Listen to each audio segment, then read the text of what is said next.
I'm attempting to complete Song of the Elves within 30 days of real life time as a fresh hardcore Iron Man. Song of the Elves is only one of 5 Grandmaster difficulty quests in old school RuneScape and is arguably the most challenging of them all. The requirements just to start the quest, which include 8 level 70s, are intimidating enough, let alone the additional stats needed to actually defeat the quest bosses and mental resolve needed to solve the marathon length puzzles, all to earn a chance to face the final boss, the Fragment of Seren, capable of deleting you off the face of the earth in an instant. Completing Song of the Elves is seen as a huge milestone for any account, especially so for an account with only one life, with access to the elven city of Prifddinas being the reward for months of leveling and progression. To complete the quest in only 30 days, all while trying to avoid respawning in Lumbridge, would be a significant achievement. So that's what I'm trying to do. I won't be using any guides and go into this challenge with no solid plan, just a goal to achieve and a time limit to work within. This is my fully documented journey, trying to complete Song of the Elves in 30 days with just one life.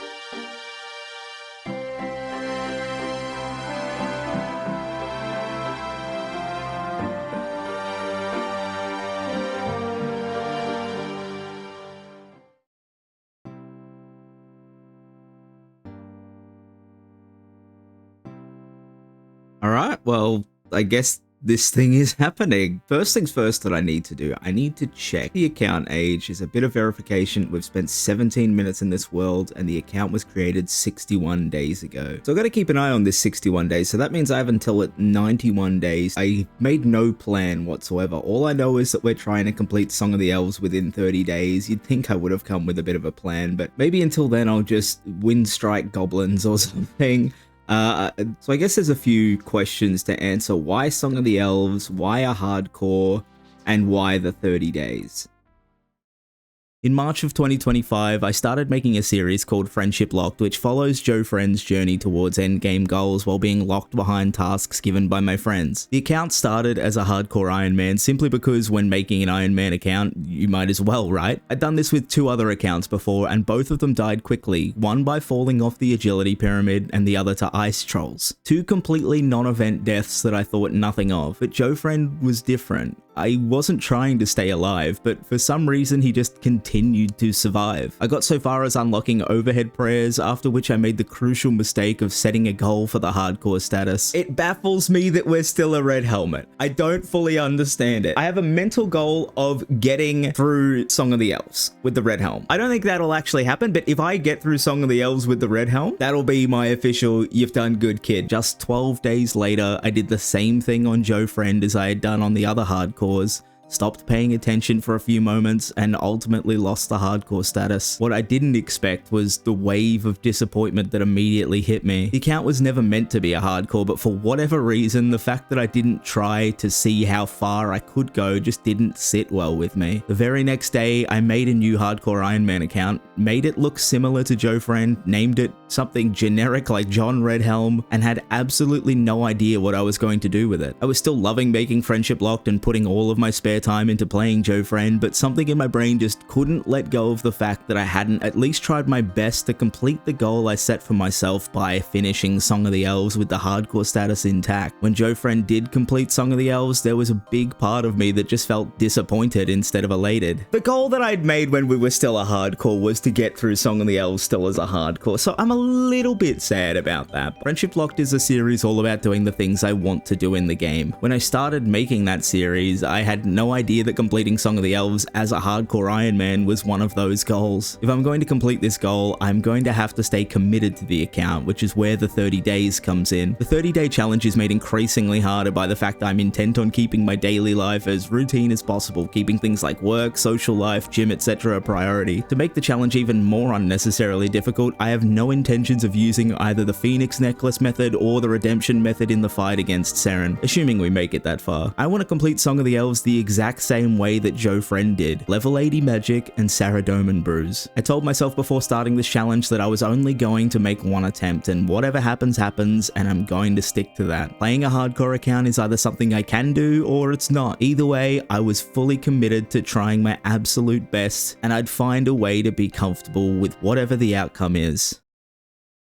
I just spent the first 10 minutes of the account stabbing goblins because I couldn't think of anything else to do, and already getting dangerously close to dying. So I don't know, maybe while I sit here and think of an actual plan of something to do, maybe I'll go and get some food just in case. I have a rough idea of what I want to get done in the first couple of days. I don't want to think too much about the Song of the Elves requirements. I also want to set the account up just so we've got a bit of quality of life. So things like fairy rings, things like the spirit tree teleports, definitely a few magic levels so we can get around the map. Basically any way that we can make our life a little bit easier in the early game. And on top of that, the number one thing being don't die. I've got Witch's House in my sights pretty early, but I kind of want to get a couple of HP levels early on to start with. Like I'm definitely not the greatest video gamer in the universe. I know Witch's House isn't the scariest thing, but I really don't want to ruin this immediately, so I'm gonna try and play it safe as much as I can. After I've done all the quality of life stuff, definitely the first thing I want to rush is 65 farming. 65 farming allows me to have medium contracts in the farming guild, and that'll help a lot with moving towards the herb lore requirement of level 70.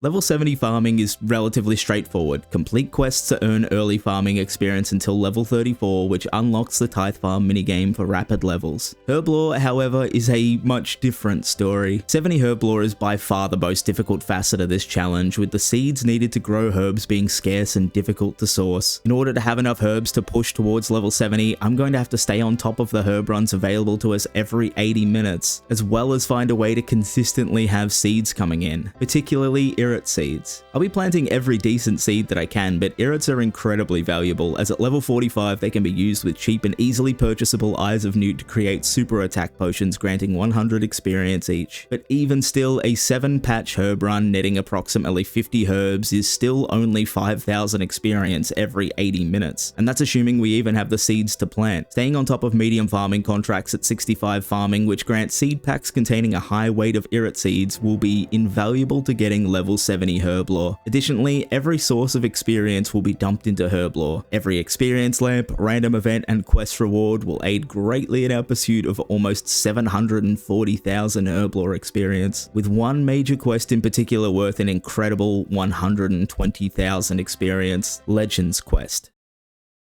Figured while I'm sitting here just spinning my wheels, I may as well do Cook's Assistant. That's something to get us started. I guess the first of many quests. I may as well start with this iconic one. I think I'm going to go and just knock out 20 agility really quickly over in Draenor. We're going to need a lot of agility anyway, so may as well get a head start on that.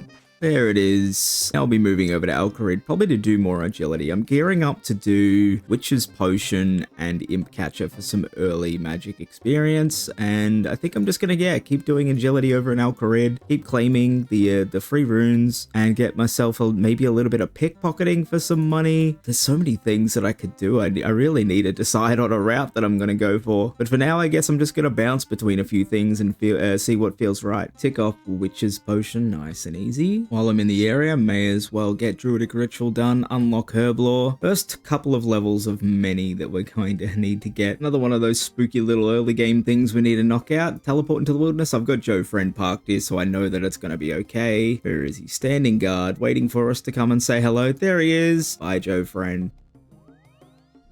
Slight change of plan. I've just hit 25 agility and I'm getting quite bored of doing agility, especially considering there's so many things we could be doing that aren't agility. So what I'm going to do is I'm going to go and get 15 fishing. 15 fishing allows us to use the minigame teleport to fishing trawler, which is an easy way to get to Artie in the early game. And I'm going to look to do Witch's House and then Tree Gnome Village and then the Grand Tree. That should get us well and truly started. It'll unlock the Spirit Tree teleports. Yeah, it'll be a good starting point for us, I suppose. And it's not agility. Small little detour, I had to do Imp Catcher real fast, so now we're sitting at level 15 magic. So I guess it's time for the first real challenge of the account, is to get through Witch's House without dying and not screwing up the safe spot. Afterwards, we'll feel pretty comfortable to be able to actually do some content.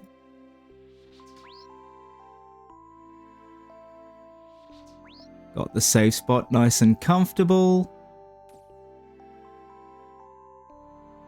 Nice and easy. Now it's just cozy. That was a whole lot more painless than what I thought it was going to be, so might have been a bit too cautious. Either way, how much HP does that get us? 25 hit points. Now we can feel comfortable getting through Tree Gnome Village and the Grand Tree. So this is the only real difficult part of the quest, is taking on the Khazard Warlord. He's got a max hit of 10, but you are able to safe spot it with a couple of funky little positionings. Took a little bit, but finally managed to get it. Not the cleanest, took a few hits unnecessarily, like that one there. But I guess that's why we train our hit points, right? Tree Gnome Village done, that Spirit Tree's unlocked, and a whole bunch of attack levels, level 29 out of nowhere. Yeah, definitely gonna need more runes before we do Grand Tree. So while I'm waiting for the free runes from the magic tutor, I'm just working on thieving. I need to get at least 38 thieving to be able to pickpocket from the Master Farmer, ideally a bit more. It's not required for Song of the Elves, but we do need sources of seeds, and Master Farmers are always a good source. Now it's time for the only real hairy part of the Grand Tree, is the Black Demon, which has a max hit of 16, but it's quite easily safe spottable, assuming I don't misclick or do something silly. And dealt with. And that's Grand Tree done. Heaps of experience. So now begins the farming portion of the day, but in order to be able to get there, I've got a whole bunch of quests to do. I'll be aiming to get fairy rings by the time the day's done, and in order to be able to do that, we need to complete Lost City. We're going to do a whole bunch of crafting and woodcutting quests, as well as everything else that's needed to be able to get through Fairy Tale 1, which is a whole load of stuff. I guess we'll check in then.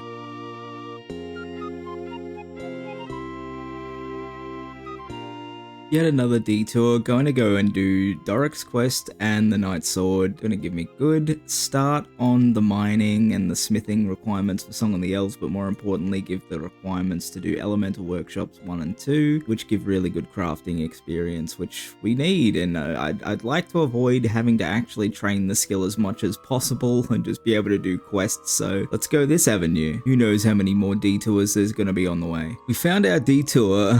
I've completed Children of the Sun. That gives us access to Varlamore. There's an iron bar spawn there that we need for the Night Sword, and I'll also be going to start the Giant Dwarf so that we can get into Keldgrim and just buy a bunch of ores for various quests that we need. ADHD and not making plans very well, name a better combination. All of this is to work towards getting Elemental Workshop 1 and 2 done, which give good crafting rewards, which crafting is a prerequisite to be able to do the Lost City, which is a prerequisite, one of many, to be able to do Fairy Tale Part 1, which will get us the Magic Secateurs, which will get us a bunch of farming. It all makes sense, but just getting there is a bit of a slog right now. That is Doric's quest and the Knight's Sword done. I still need 5 more mining levels and like 8 more crafting levels to be able to do Elemental Workshop 1, and I'll need another smithing level for Elemental Workshop 2. I think I'm just gonna make glass to be able to get to level 20 crafting, because truth be told, I really can't be bothered going around doing any more quests. Nothing humbles you quicker than no teleports and run energy.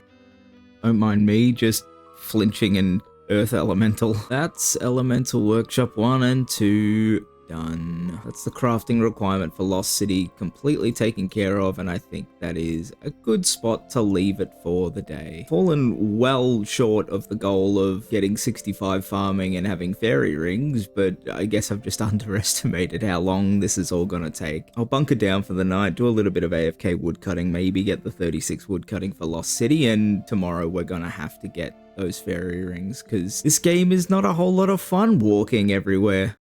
Day 2 begins. I've got a lot of woodcutting ahead of me to be able to be ready for Lost City. I've just got home from work. It's 12:30 in the afternoon, and this is going to be the last day for a couple of days where I'm actually going to be able to make some meaningful progress. So hopefully we can have fairy rings by the end of today. I actually streamed this morning, and on the Friendship Lock series that I'm doing, just got into Prifdinus and completed Song of the Elves, so I'm really bolstered by that fact. Hoping to be joining Mr. Joe friend in Prifdinus within the next 30 days. But yeah, I need to really get a wriggle on because yesterday I definitely didn't get to the goal that I wanted to get to. And it's a busy next couple of days. I'm still trying to keep my life relatively normal and balanced while I'm pursuing doing this series. So that means continuing my other series and working and all of that adult stuff. Whether it's realistic to maintain that for the full 30 days, I don't know. But for now, I'm just sort of treating this like a bit of a side project that I'm doing in my spare time when I'm not really dealing with any other life things. Yeah, hopefully we can get fairy rings today. I'd like to get fairy rings and then also, if there's the time to do it, get 65 farming. That has the medium contracts unlocked in the farming guild, and that's going to be really important. We're going to have to do a lot of medium contracts in order to get all of the seeds that we need to get. If there's anything that's going to sort of stonewall this run, it's definitely going to be that 70 herb lore. But for now, just trying to get that 36 wood cutting to be able to do Lost City, which is a prerequisite for Fairy Tale 1, which we obviously need to start Fairy Tale 2 and get fairy rings. So yesterday was really sobering, not being able to teleport anywhere or have any run energy, so we need those fairy rings as soon as possible. 36 wood cutting, so we've got all the requirements we need for Lost City. I'm actually not going to go and do that immediately. I'm going to do the other quest requirements for Fairy Tale Part 1. We need the Restless Ghost, Priest in Peril, and Nature Spirit, and I'm also going to go and do the Artie Diary, which we need Rune Mysteries and Biohazard to be able to do. Just gives us that one quick teleport out if ever we find ourselves in a sticky situation, and if we're going to be trying to get fairy rings, well,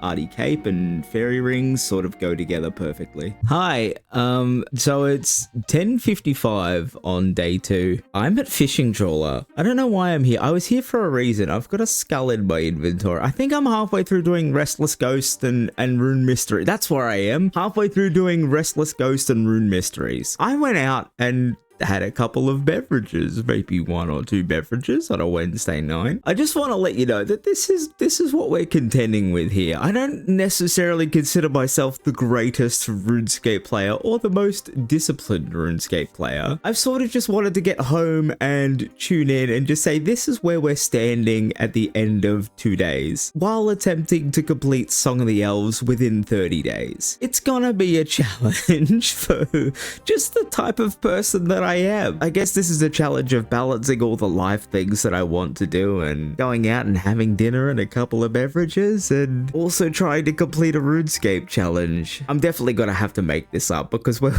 well behind the 8 ball after 2 days. Mr. John Redhelm deserves so much better than this. It's fine, we'll make it up in the coming days, I promise. 6 a.m. bright and early on day 3, still standing at the fishing trawler. I've got a lot of things to do today. I have to go to work. I have to edit a video for the series that I'm making. I had hoped to have fairy rings by now and sort of just be camping down and doing a little bit of star mining just for something on the side. So I'm just going to continue trying towards fairy rings. I think that's the best thing that I can possibly do. Maybe it's because we've still got most of the month to go that I'm not too stressed about a couple of days where I haven't really been able to grind, but maybe we need to be a little bit more panicked than we are. So I got a little bit into Nature Spirit and I just do no damage. So I'm going to make another detour and go and do Waterfall Quest because we need to do it anyway in order to make Fairy Tale a little bit easier. Killing Tanglefoot has a combination of your strength and farming, and they're not looking very good right now. So I'm just going to go do Waterfall, make life a little bit easier. Just finishing off Waterfall Quest. Such an iconic quest. It's always fun to do. What do we get to? 31 strength. Okay, well that's gonna make a significant difference. Off to go and finish Nature Spirit and then on to Lost City. We're almost getting towards fairy rings. Don't know if I'm meant to be having this much trouble with these ghasts, but like this might be the first real chance of the account so far. Just about to be done with Lost City. And then we have everything that we need to be able to do Fairy Tale Part 1 and then start Fairy Tale Part 2 and get fairy rings. That'll make playing the game actually quite nice for the first time so far on the account. Just need to be able to get through the fight with Tanglefoot. I don't know how that's going to go. I know it can be flinched and that's what we're going to have to do, but it might take a while. Just about to find out which 3 random items we need to enchant the secateurs. Fingers crossed it's not completely horrible. Jenga berries, potato cactus, and a crushed gemstone. I think that's pretty good. On second thought, I don't think it is fantastic. The potato cactus process. You either need 64 farming to be able to grow it, or there is a spawn in the Calphite lair. I think if I walk into the Calphite lair with these stats, I'm just going to be completely obliterated. I guess we're gonna have to give it a go. It's also just occurred to me, in order to get the crushed gems, we're gonna have to get into Shiloh Village, and to get into Shiloh Village, we have to do the quest Shiloh Village, which means we also have to do Jungle Potion. Thankfully, we have the requirements for everything, but it's a few more steps that I would have preferred. Also just realized we need 40 mining in order to be able to mine the gem rock, so it's not looking great for having fairy rings by the end of day 3, to be honest. So I've had a little bit of a think about the crushed gems, and what I'm going to do actually is I'm going to do the dig site. And when you're doing the panning tray to be able to find one of the bits and pieces for the quest, there's a chance of getting one of the gems that can be crushed. I'm just going to do that to get one of those gems, crush them, and then I knock out the dig site at the same time, and it needs to be done anyway to be able to go to Fossil Island. And that sounds a whole lot more appealing than going to Karamja, to be honest. For now, I'm just about to hit 25 thieving. In fact, just got it right there so that we can go to fruit stalls in Hosidius, get the Jenga berries, and then we'll go and try and get the potato cactus, I guess. I don't know how that's gonna go. Just really quickly gonna do X marks the spot and Klein of Courend as well, just to try and get to 10 Herblore to do the dig site. Couple of early quests out the way, bit of experience into Herblore. Alright, I guess it's time for the stupidest thing we're doing on the account so far. We have to run past the Calphite soldiers that are in here. They've got a max hit of 8. We've got a bunch of wines, so we should be fine. I'm just really dreading having to do this, to be honest. Just waiting for a little bit of run energy. God, I'm so nervous for no reason. I'm going for it. And we're getting out of here. Quick teleport away. Anywhere, doesn't matter. When in doubt, teleport to fishing trawler. We've got ourselves some crushed gems, thank God. I'm already here, so I may as well just finish doing the dig site and then get the enchanted secateurs, and we have a date with Tanglefoot. Whether we'll survive, I guess we'll find out. All of this to get the magic secateurs, but we have them. This is gonna make the eventual farming and herblore grind so much easier. But now the hard part, I guess. The Tanglefoot fight isn't the hardest thing in the world. It can just be flinched, but it's just going to be a bit of a pain because one, flinching is always a time-consuming effort, and we have 31 strength and 1 farming, which determine our max hit. So I don't know, here we go. Wish us luck.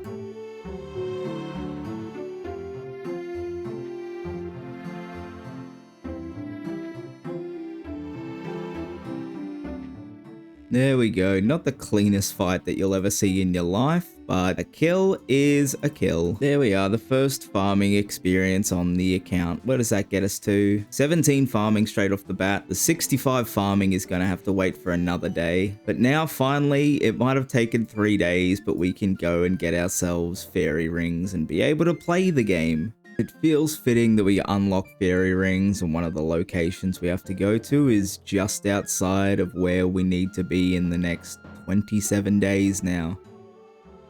Oh, it feels good to have a way to actually get around the map now instead of walking everywhere. This is going to make life so much easier when I get back from editing, but for now, off I go to edit a video. Still need to get the easy Ardoin diary done to be able to combine with the fairy ring that's close to the Artie Cloak teleport, but that is definitely not a job for today. Hopefully tomorrow, when I've got a bit of time between editing, there's probably not going to be a whole lot of progress aside from a bit of mining over the rest of this day and tomorrow.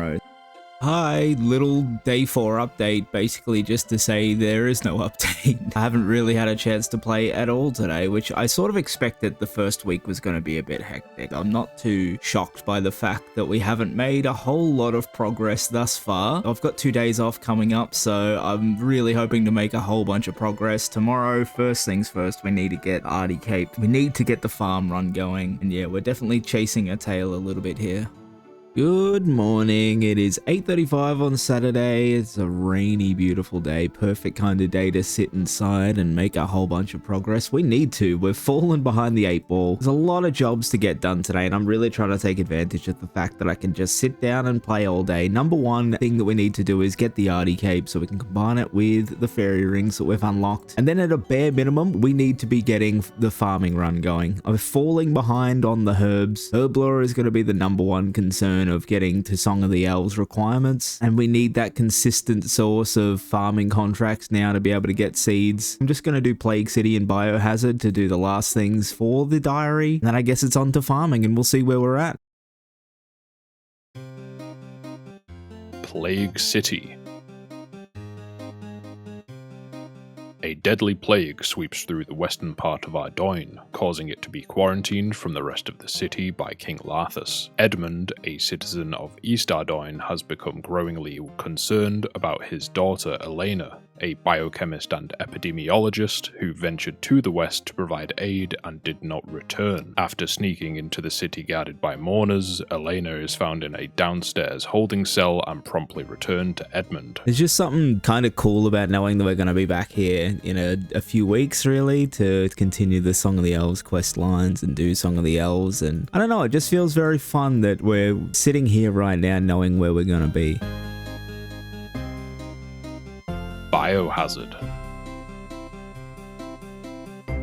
Having saved Elena from West Ardoyne, she continues to try and understand the plague in hopes of finding a cure for its citizens. We are tasked with sneaking back into the city and the Mourner headquarters to retrieve Elena's supplies, as well as collect a sample of the plague to be studied. After successfully running the test, Elena suggests that the plague must be a hoax. King Larthus is confronted, where he reveals that the plague was a lie for the best of his people, as the division protects the citizens of East Ardoyne from a far greater danger. King Tyrus, the brother of King Larthus, used to rule over West Ardoyne before he ventured further west and was captured by the forces of a foe referred to only as the Dark Lord. King Tyrus's life would only be spared if he drank from the Chalice of Eternity, which corrupted him into joining forces with the Dark Lord. Thus, King Larthus built the wall dividing East and West Ardoyne and concocted the Plague Lie in order to keep his citizens safe. Easy Ardoyne diary done. We've got ourselves the Artie Cloak one, and now we get that beautiful combination of being able to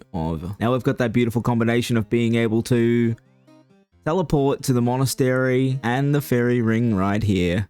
I'm actually going to save the lamp that I've got as well. I'm planning on doing a bunch of farming quests to get enough experience to go to Tithe Farm. We need level 34. I'm not sure if the quests that I can do are going to get me to 34, so I'm just going to hold this lamp just in case. Ideally, we want to have every lamp that we ever get on this entire run going to Herblore, but if it's going to save us a little bit of time and get us straight to Tithe Farm, then I think it's worth the investment. Just finishing up with Garden of Death.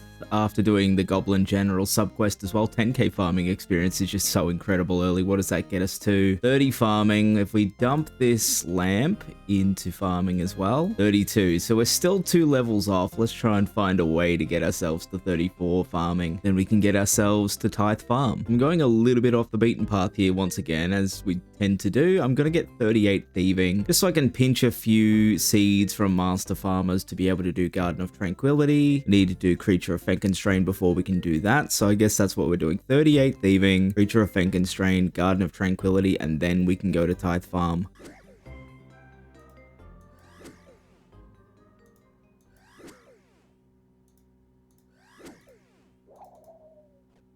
I probably need to try to be a little bit more careful. Not sure why I thought the best way to be able to get these basic seeds would be to steal them from a master farmer, so I'm just going to buy these, go and do Garden of Tranquility. While I'm waiting for the plants to grow in Garden of Tranquility, I'll also be doing the feud as well. That's going to help a lot. Get us a bit closer to having a source of runes, which helps us train magic, obviously, and teleport around the universe. It'll also give us 15,000 thieving experience, so that'll be a whole lot better than clicking on stalls for half an hour. This is taking an embarrassingly long amount of time. I think we maybe need to train our mage a little bit. Quick pit stop over at the agility pyramid just to try and get a little bit of money because we are down bad for finances at the moment. The first ironman I ever made that I made a hardcore died at the agility pyramid of all places, so I'm definitely not going to be taking my eyes off the screen. It was sort of a running joke when Joe Friend was still a red helm that he could absolutely die to anything, and it's not even a running joke, it was just reality. So I know the kind of personality that I am, and I can take my eyes off the game for 1 minute and be dead. Full focus to do agility pyramid. Yeah, didn't even manage to get through 1 lap, so we're only 35 agility. I've been passively trying to train it. We've got so much more to go in our future future, of course, we need 70 for Song of the Elves, so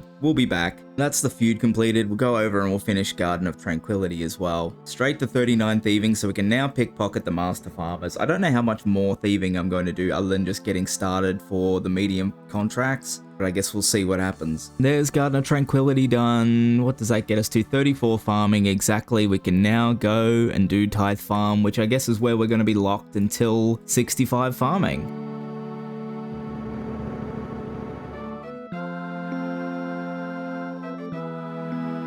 Good morning from day 7. It is 8:40 in the morning. Can't believe it's already day 7, to be honest. To think that I thought we were going to get into doing farm runs within the first day or two is just seems a bit laughable now. But either way, we are ready to do medium farming contracts. Well, not quite ready. We can physically go and do them. We don't have any seeds or any real means of doing them. And certainly the farm run leaves a lot to be desired. I'm going to get a couple of packs from Tithe Farm. These aren't very good at all, and I don't recommend doing this, but it's probably a whole lot better than stealing from Master Farmers. Aventoe Seed, Harrowlander, 3 Renars. Okay, I definitely think that was a good idea. I could go and buy more, but honestly, I think we're going to need the... Oh, we don't even have enough of the herb sack. You know what? All right, just send it. Sort of makes our thieving a bit redundant, but at least we're going to have seeds to get us started. Oh, it's a Spory. So obviously, we don't have the Song of the Elves requirement yet of level 70 farming, but we're probably going to get it passively, and if we need to come back, that's not the worst thing in the world. For now, the plan is just to go to the farming guild and get our first contract. Just see what it is. I don't think that we're going to do it immediately. I actually think we need to go and do Bone Voyage first. I want to get Ultra Compost, which we need Bone Voyage to do to be able to get some Volcanic Ash, to be able to turn our Super Compost into Ultra Compost. I really don't want to be wasting any of these seeds. Like, look at how,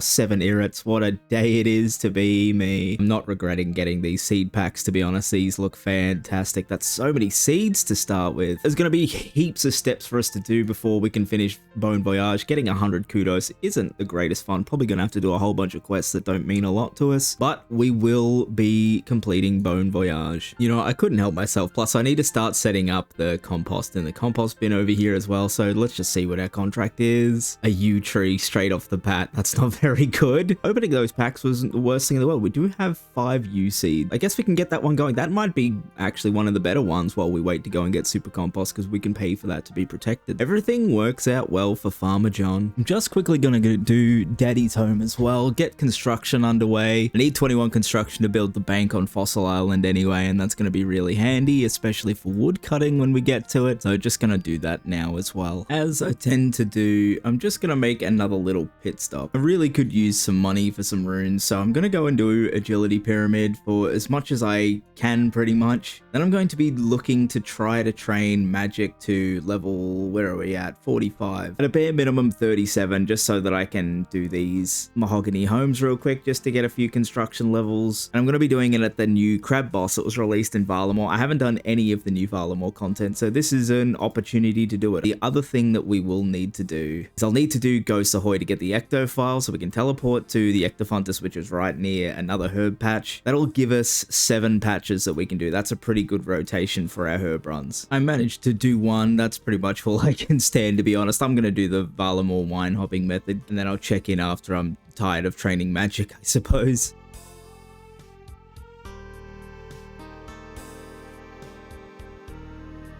Now, I'm not going to be able to stay here for a whole much longer, but like, I really love this crab. What a great alternative for AFK training. Really, really good addition. Yeah, definitely see myself coming back here. Definitely to come and get the mage that we need. I'll probably stay till 45, to be honest. But yeah, really enjoying this crab. I skipped over it, but that's Bone Voyage all done. We can go to Fossil Island, a whole bunch of different things that we can do here. First things first, I need to plant the teak seeds that I've got here. I don't have protection for them, but I got a bunch of them. I'm just going to gamble. We're not going to get around to wood cutting yet, but I do want to get that set up. Then we go do Ghost Ahoy and look to try and get 45 magic, and maybe even go do our first herb run once we get this Volcanic Ash. Ghost Ahoy, all done. I also went away and I got a rune axe as well from Tree Spirits before combat level gets too high. We can now pour goop on the floor. and find ourselves at the Ectophontus. The farm run is basically complete. Well, we just need 8 more magic levels and then the farm run is ready to go. I'm gonna go and celebrate by doing one, actually. It'll be hard to get to Falador, but that's fine. The first of many herb runs to be done. I'll check in a bit later on to find out how we're going, but yep, pretty much gonna be doing herb runs right until the end or whenever we hit 70 herb lore.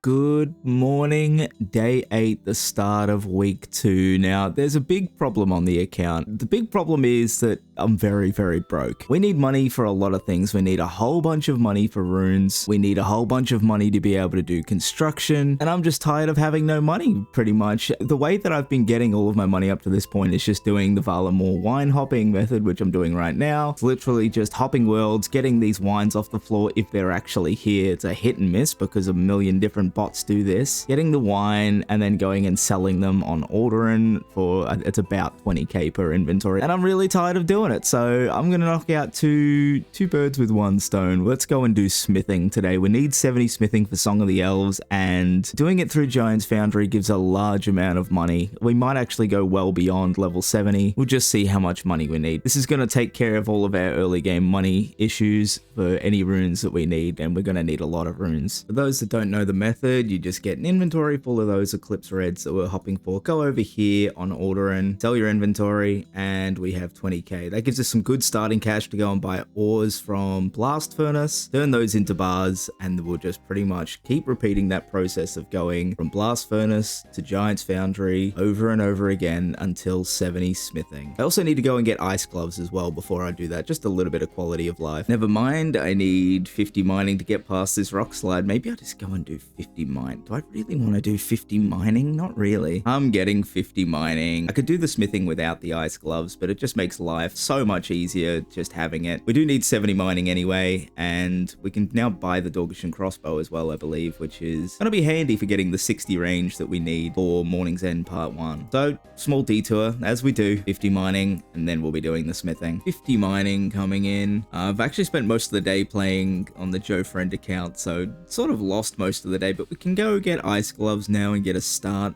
on smithing. All right, I think it's about time to talk about the requirement I've been avoiding as much as physically possible, and that's 70 agility. 70 agility required for Song of the Elves. It's probably going to take somewhere between around 25 and 35 hours of training, and it's not going to be fun at all. I'm definitely not going to be doing it in one sitting. I'm not declaring that, but I do think before I go and do this smithing, which again, another little detour, I think I'm going to go and get full graceful, which is 260 marks of grace, I believe. There's nothing fancy about this agility run to 70. It's simply going to be rooftops and more rooftops on repeat. Not going for 70 in this one sitting. I think I'd go insane, but my immediate goal right now is just to go and get graceful. Wish me luck, because I think I might need it.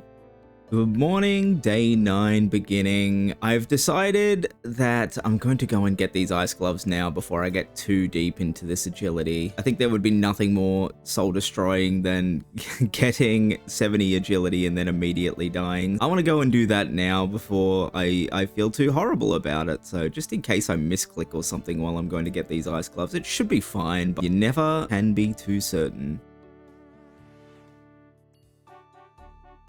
There we are, not too many issues. Ice gloves obtained, that makes the smithing grind just a little bit nicer. Thank God we didn't plank, I guess, back to agility.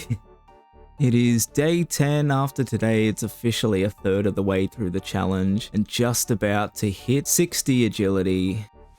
There it goes, 60 agility, currently 162 marks of grace, still need another 98 to get the full graceful outfit. We can move to the Seer's course, which I guess we're going to spend the rest of our agility time at, but it's hard to think 273,000 agility XP, and I'm so burnt on doing agility. Still need another 460,000 odd to go. I don't know whether I should keep doing this or work on something else.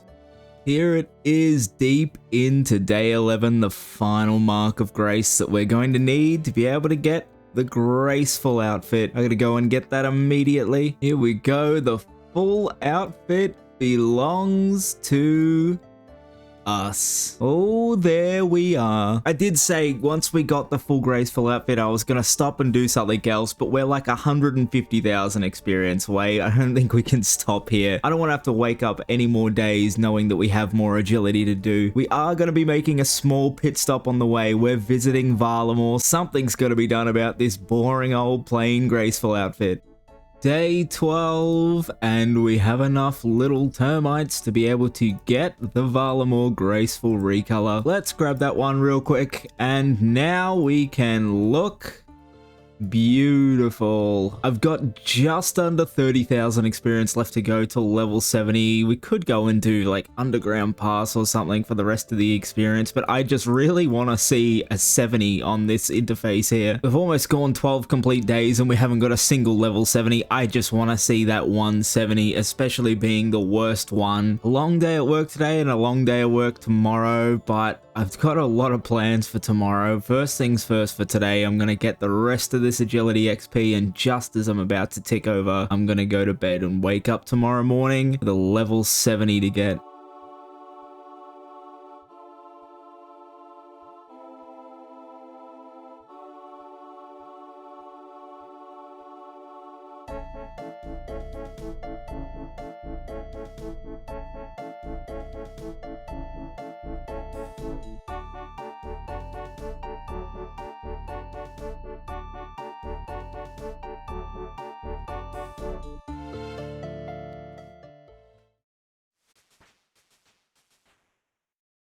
There we go, level 70 agility to start day 13. Probably the worst of all the level 70s that we need to get, and we've got it out first. I'm so happy with that. It's going to make life so much easier running around and doing everything. It's the first level 70 on the account and of the day, but I don't think it's going to be the last of the day. Started doing agility even though I really wanted to do smithing, and now I guess my reward for doing agility is that I can go and do smithing. It's probably my favorite of the 70s that we need to get, and probably the fastest as well without having a look at any of the numbers, so I want to go and do that immediately, waste no time and get started right now. There's not going to be anything too fancy about smithing. It's just simply going to be buy out all of the coal, all of the iron, and when we get there, all of the mithril ore from a bunch of different worlds, smelt them into iron, steel, and mithril bars using the blast furnace, and then go over to Giant's Foundry and turn them into swords. At Giant's Foundry will be doing 14 bars of iron and steel until level 50, and then it becomes 14 bars of steel and mithril. Gonna make us a whole bunch of money, and it's gonna make life so much nice and easy for us. Let's get straight into that grind. Sleeping Giants completed. We can now use Giant's Foundry. Kovac, my beloved, we're gonna get to know each other very well over the next day or two. I have a friend named Beat, and he makes the greatest point about this minigame is that no matter what you do, you can make the worst sword imaginable, you beat the life out of it, and every time you go over to Kovac, he tells you your sword looks good, gives you experience, and gives you money, no matter what happens. It's so good. I love it.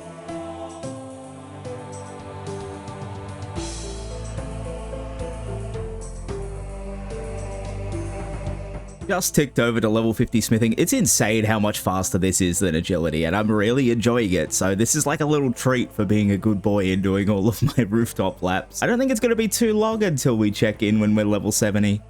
Checking in for day 14. I ended up working most of yesterday. I'd hoped to get the smithing done in one go, but unfortunately it just wasn't to be. There's not a whole lot of ways to make this more exciting than it is. It's pretty much just come here, buy the ores, make the bars, go back to Giant's Foundry, make the swords, get a bunch of XP, get a bunch of money, and that's about it. And I'm hoping to get 70 today. Not taking too long. I'm really enjoying it as well. It's like a nice break as well from agility, but there's just no way to make it that exciting, I'm afraid. I'm hoping to get this done and get a few other things done before the official 2-week mark. At the end of today, it will be 2 weeks down. I've sort of given myself until the end of the 4 weeks, day 28, to have all of the experience requirements that we need. So we're gonna have to pick it up a little bit because currently it's not looking too fabulous. At least we'll have a whole bunch of money at the end of this to do various different things that we need money for. But I'm starting to get really concerned about the herb situation, to be honest. I think there's a few things that we need to do before the day's done to be able to make sure we can hit that herb lore goal.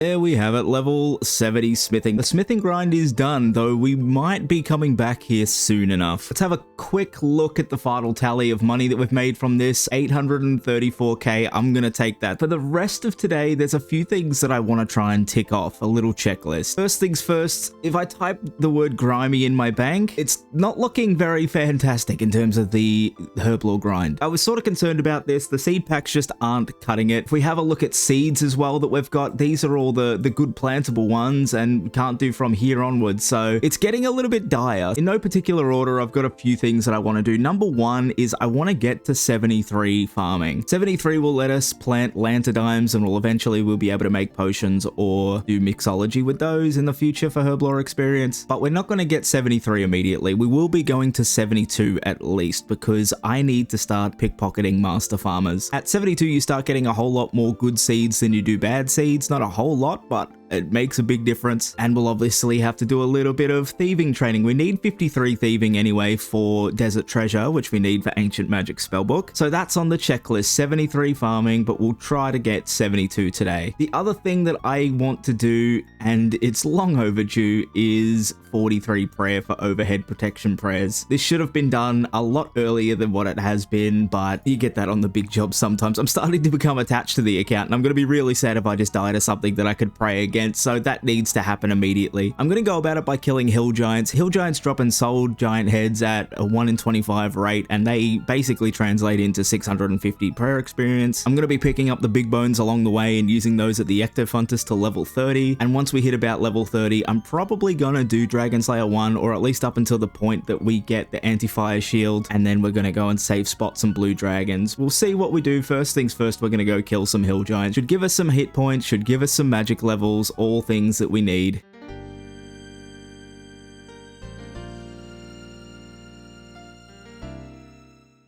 I saw that. You murderer. Don't tell anybody, please. I'll do better. I record my gameplay. I have video proof. It's over for you. Better start your apology. I'm doing Reddit. Don't cancel me on Reddit, please. People need to know there is a crazy red helm guy out there. Now that I'm here, I'm realizing very quickly that moss giants are probably 10 times better given they can drop seeds as well, and they're just generally better for combat training, so I don't know why I'm standing here. I'm gonna go to the boss giants.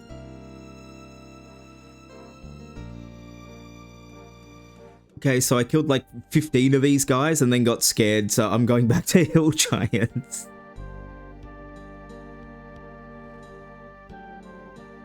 I may have AFK'd a little bit too hard for a little bit too long. Originally, I'd come here and I thought I just wanted to get 12 ensouled heads to be able to get to level 30 without having to use the Ectofuntus, and then I thought I'd like to stay here till I get 40 hit points so that I'm not in too much danger when I go to the blue dragons. And then I started looking at my magic level and thought, boy, it'd be nice if we got 55 magic so that we can use high alchemy. And here we are, having entered the flow state, I don't know, a few hours later, and I have no idea how many ensouled heads or bones we have, so let's go and find out together, I suppose. First, let's have a look and see how many ensouled heads. It's 22. We needed 12. I don't know what happened, but we have enough to get 30 prayer. What about the big bones? Okay, 491. I don't know what the numbers are. Is that enough to be able to get to 43 prayer? Let's go find out together. I completely forgot to bring a different combat style. Not that we could do a whole lot with one ranged, but this is the unhinged way that I've been doing this, is I've been swapping to the Arceus spellbook,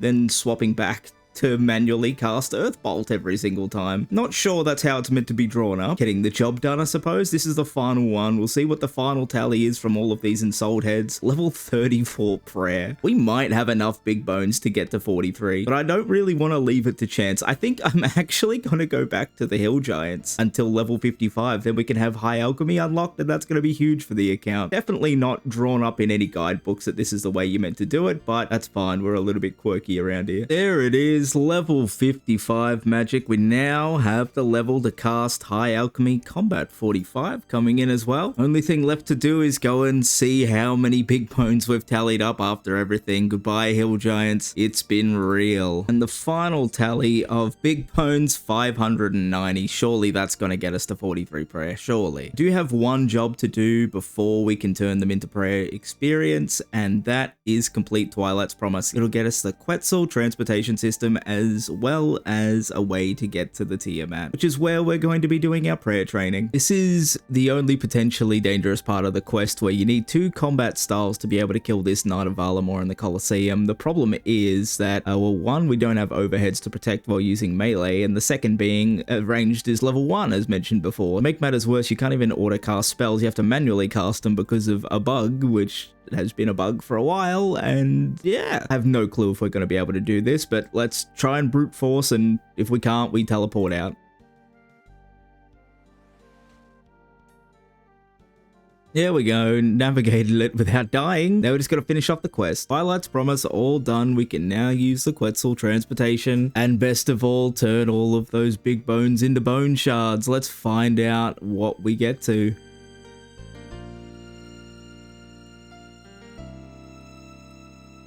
8,400 blessed bone shards. Surely this is enough. About 1,000 of those were from doing the Colossal Worm agility course. So we ended up getting about 7,000-ish from the Hill Giants big bones. Please let this be enough.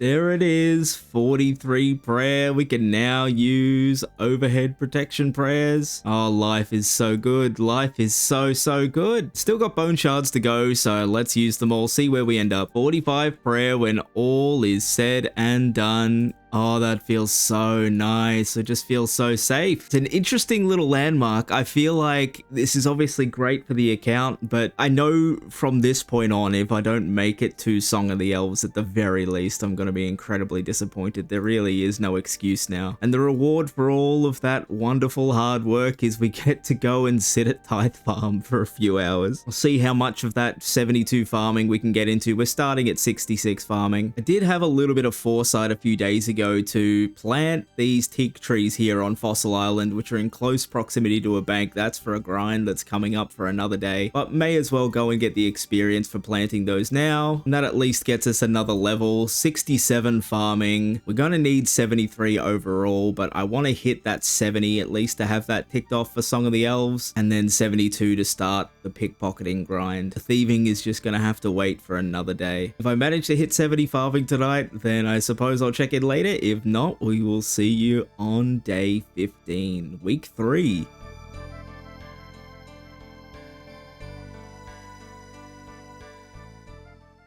Week 3, day 15. Good morning. I've decided to put off the 72 farming. Number one, because I really just don't want to do Tithe Farm. Like, I'm really just not enjoying this after having already done a whole bunch of it. And there's other things that I want to do, so I'm just not gonna. What I will do is come here every now and then and just do 100 plants, which gets us a seed pack. Try to sustain the seeds by doing that for a little while and see how long that lasts us until we realize we're still in a lot of trouble. But for now, I'm just gonna dump these 100 fruits, which should get us to 68 farming. There we go.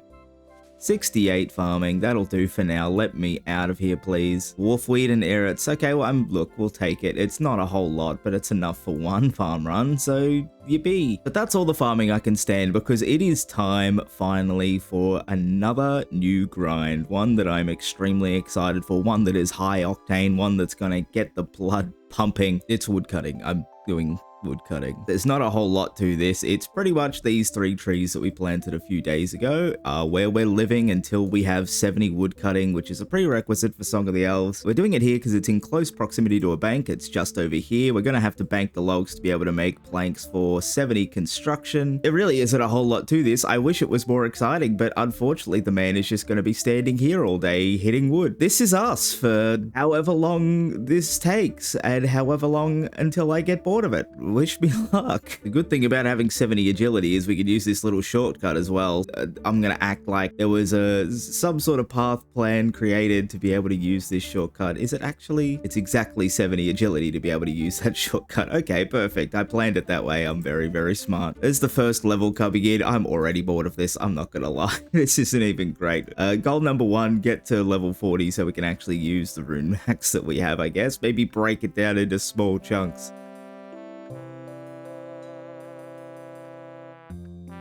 Very cool, very exciting update about to come through. 41 woodcutting. We can now use a rune axe. It slightly changed shades of blue.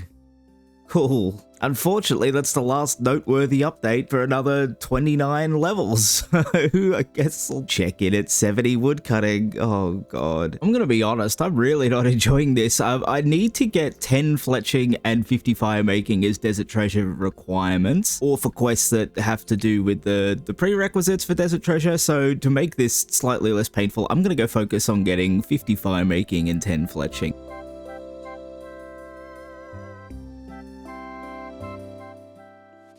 There's 50 fire making. That's the exciting part of the woodcutting grind done. Our little detour to go and get 50 fire making. Back to Teak Tree Prison on Fossil Island, I suppose. So those of you that are perceptive will realize that this group of rocks right here is not in fact teak trees, and is in fact a group of rocks. I had a really dumb idea, and it's probably the stupidest idea so far. What I've been trying to do with these level 70s is sort of pair them together in a way that I can kind of stomach them, but I'm really hating doing the woodcutting. I don't know what it is, something about it is just painful, and the only thing that I can think of that is worse to me than woodcutting is the mining grind. We need 70 mining and 70 woodcutting. So like, what if, and I don't know if this is the worst idea or the greatest idea, but what if I just do woodcutting until I'm bored of it, and then I go and do mining until I'm bored of it, and that's the cycle until level 70 each. This is a really dumb idea. Mining and woodcutting are both like 12 to 15 hour grinds each, right? And I'm gonna combine them to make one super horrible grind, because apparently the agility wasn't bad enough. Also, seeing as the end of today is officially the halfway mark, I want to do a check-in with Hans. We started this at 61 days. It is now 76 days. So just so that you know that I'm not doing any funny business, it is the end of day 15. Started at 61 days, currently 76 days. We are halfway through this challenge and it's looking a bit dicey.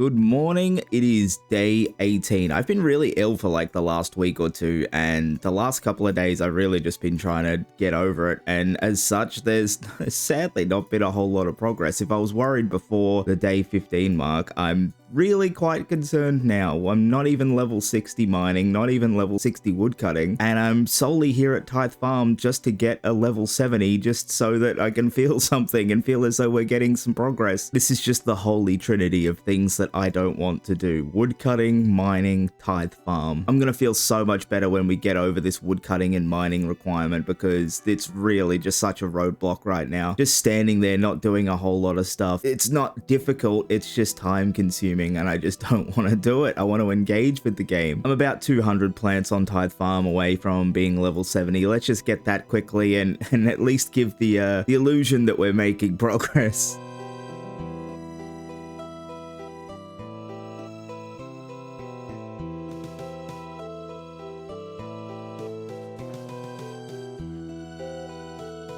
There it is, finally, belatedly level 70 farming, the third of the 8 level 70s we need for Song of the Elves officially ticked off. We're going to need 73 eventually, so I don't feel that excited about it, to be honest. And also, knowing that we've hit this milestone, I have to go back to mining and woodcutting, which, as you can see over the last few days, I've I've not done enough of. This is really the biggest roadblock I've met so far, is just finding the willpower to click rock and click tree. Maybe I'm gonna go do some motherlode mine or something just to add a little bit of excitement, in quotation marks, excitement to mining. Oh, wish me luck. This is just the only real hurdle I've got right now. I feel like we can lose so much time doing these just because I don't want to.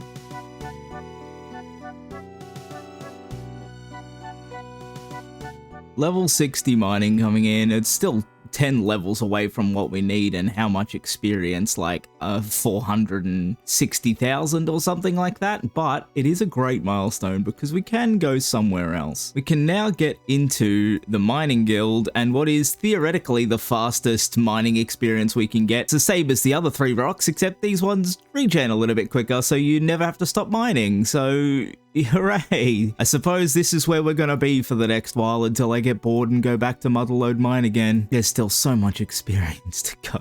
I'm gonna go crazy. But for comparison's sake, this is about 65,000 experience per hour, whereas Motherlode Mine was about 40. Motherlode Mine obviously being so much more comfortable and cozy to do, and this being a whole lot more click intensive, but it really is worth it, and it's gonna zoom by so much faster. But my god, it's still like 7 hours or something along those lines. Oh, I really want to do this for 7 hours? Not really. It's definitely back to woodcutting for a bit, I think. I'm so tired of doing this already.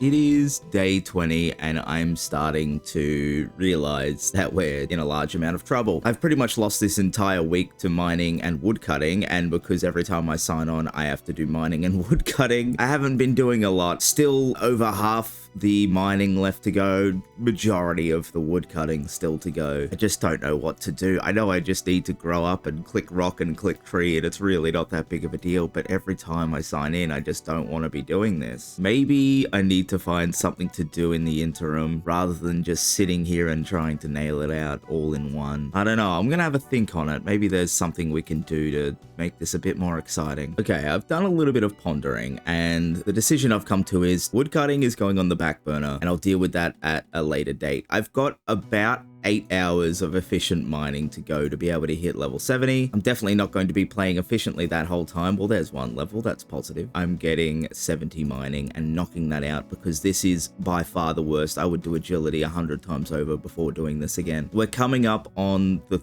end of the 3rd week tomorrow, and there's still just a massive list of things that need to get done. This is probably the worst of them. Let's just get it done. This was the last thing I was expecting. I was just sitting on the couch clicking on the rocks and this guy showed up. I don't know how to feel about this. Like, look at this.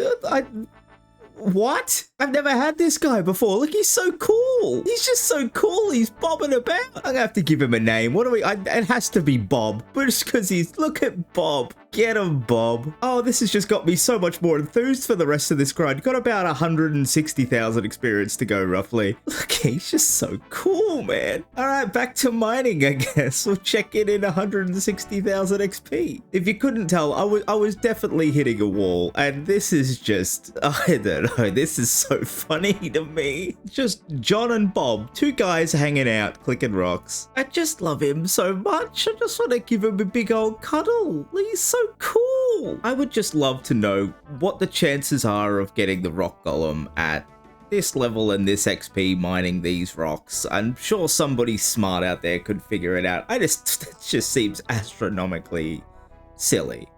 Good morning to you, good morning to Bob, and it is day 21, the final day of the 3rd week. Today's going to be a big day. Not only are we going to be finishing mining, which is basically done, I just decided to stop to do some wood cutting for a little bit. Today is the day we're going to find out where we stand with Herblore. I'm going to be doing as many quests as I can possibly do realistically and safely at this point of the account, maybe even a few diaries, and of course cashing in all of our grimy herbs into potions. We're going to have some good understanding of just how far off we are. We're not going to be close, I know that, but it's just a matter of how far away are we going to be. There's a bunch of quests that I'm going to need to do, so let's just see what happens.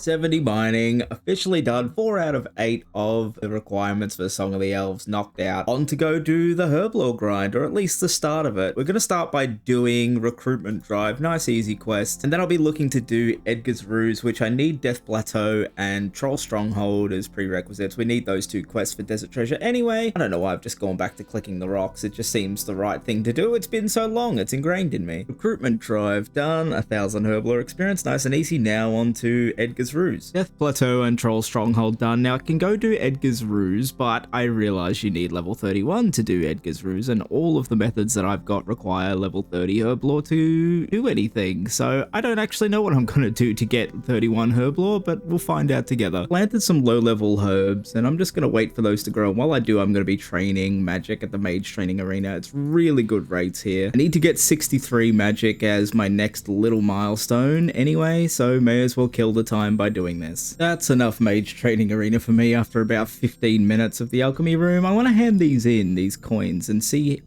Okay, that is a lot of XP. You can't see the rate on screen, but it's currently 140,000. I was only here for 20 minutes and got 46k experience. I guess we're definitely coming back here as a really good method of training our magic early. That's insane. Definitely coming back here to get 63, but in the meantime, I think I'm going to go and get the thieving level required for Desert Treasure 1. 53 thieving is required. Let's just go and do that while we wait for the herbs. May as well complete the tourist trap while we're here, get a whole bunch of experience in thieving as well, and that's another prereq for Desert Treasure 1 down as well. By the way, I really don't recommend doing blackjacking at 43 HP because you've got to stay focused the whole time. This is literally happening as I'm saying this. It's not a whole lot of fun, but it's really quick, and I guess if I just keep my brain locked into it and I don't get hit a million times over, just keep getting hit, it's crazy.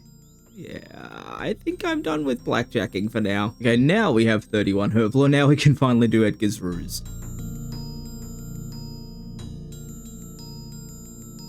There is Edgar's Ruse all done. It's getting on late here. I think the best idea is to go to bed. The Herblore's gonna have to wait till tomorrow to see where we're at. Tomorrow morning I'll be completing one small favor, and then we'll find out how much XP we have in herbs and how much work we have left to do. Good morning, day 22. Cheeky little herb run before we get started into one small favor, which will get us 20,000 Herblore experience. I have to do Jungle Potion and Shiloh Village first, so I guess we're gonna go knock off those 2 quests and then straight into one small favor. I really don't mind one small favor. I think a lot of people hate it because it has a reputation for being tedious, but it's really not that bad. Jungle Potion and Shiloh Village all done, onto one small favor. I don't know why this is so funny to me, but it looks like Bob's on this guy's team, but it's really sad. Come on, Bob, you're on my side. Maybe I'm in the minority, but I really love one small favor. I think it's just charming. I'm gonna love it a whole lot more after doing this. 10,000 on Herblore, 20,000 on Herblore, straight from 37 to 42. Oh, that's beautiful. The time's finally come. It's time to go and cash in all these herbs, see what experience we get to, and see how far off we are.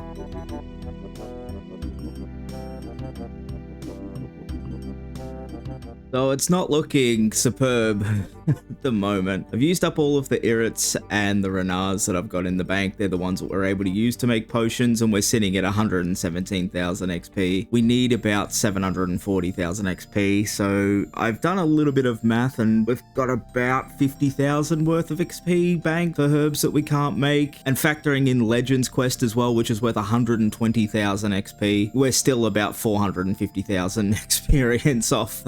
I'm not going to get demotivated. It's definitely doable. It's something that can be done. I just need to do some things that I absolutely needed to do about a week ago when I said I was going to. I'm going to start by going back to Tithe Farm, get 72 farming like I should have. Then I'm going to get 50 thieving and go to the Rogue's Den, be able to get the Rogue's outfit so we can get double loot. That way we've got a good source of seeds from master farmers. That's really been the only issue of why I've sort of slacked a little bit on the farm runs, is we just haven't had the seeds to be able to. These are all the bank seeds that I have that I'm able to use to make potions eventually, and they've been constantly low the whole time. Farming contracts just aren't going to do it. We're going to have to go and get this thieving level and start pickpocketing. Then it's just a matter of staying right on top of the herb runs as well. It's still only really early on day 22, so I've got the best part of about 9 days to get this done. I know that we can get it done. There is also mastering mixology to factor in as well. That's going to give us a whole bunch, and I didn't factor that into the calculations. This is doable. I know it's doable. We can do it. The more I think about it as well, there's still other quests we can do for Herblore experience. There's all of the diaries pretty much. I'm going to remain optimistic. The reason behind not doing Legends quest yet is there's an agility obstacle that you can fail and take upwards of 40 damage, and it's just not something I'm willing to risk right now. It's something that will get done, but just not at the minute. I've got combat training to do anyway. It's in the plans. I might just have to hurry up and hasten that on the plan, or what plan there is anyway. I'm extremely pleased to say this is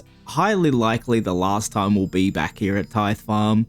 72 farming, notched up. We still need 73, but we'll probably get it passively. I would expect we're going to get it passively with all of the herb runs we're going to get. 73 lets us plant lantidimes. Lantidimes will be great at mastering mixology, and at 69 herb lore we can make anti-fire potions, but surely we won't need to come back here again. One last reclaim of the seed packs, a good amount of renars and irrits, and a couple of lantidimes. It's all worth it just for that. There's a couple of things that I want to do to make me feel a little bit better about where we're sitting in the account. The first one is complete Underground Pass. Not only will we be completing the third quest in the Elf storyline, we'll also be able to get the Iben staff, which will be important for a little bit of the grind. Not a whole lot, but it will be nice to have, or at least when we can equip it in like 50,000 attack experience time. So that's what we're gonna do. We shouldn't have a whole lot of trouble with it considering our stats. Never mind, there's a level 25 range requirement for Underground Pass. But the second thing that I did want to do is a whole bunch of quests.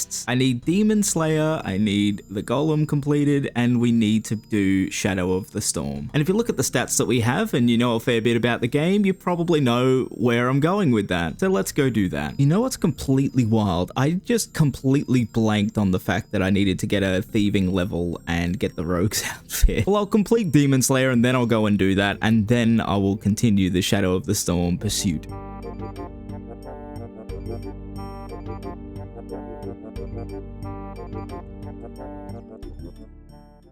I'm not the world's biggest fan of tile markers or a lot of plugins, but like, this place is the worst place in the video game, so it's perfectly fine to have it lit up like it's Christmas. Horrible, horrible, horrible content. The only thing it cost was my sanity, and that's fine. That was by far the worst hour of the account so far, so hooray! On to the Golem and Shadow of the Storm. The thieving setup is all done. We can now do the Valum or pickpocketing as well for a good money-making source, or a good AFK money-making source, and obviously the Master Farmers for the seeds. Just about to start the last part of Shadow of the Storm. It's a little bit hairy because the boss can do max hits of 10, plenty of wines in the inventory. Now there's a fun little trick with this boss which I only just learned. Apparently you can manually cast magic against the boss while holding Silverlight, and it counts as killing it with Silverlight so long as you're in melee range, and also he can be flinched behind this torch. So I'm gonna try that and see how that goes, and if I panic, well, I'll click the Actifile. Okay, it's down to 2 HP. I just need to stand in melee range and just hit. Please don't die.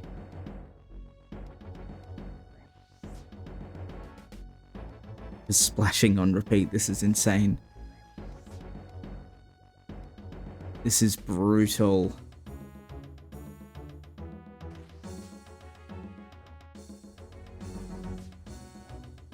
Oh, that's not fun. I'm just gonna send it and hope for the best.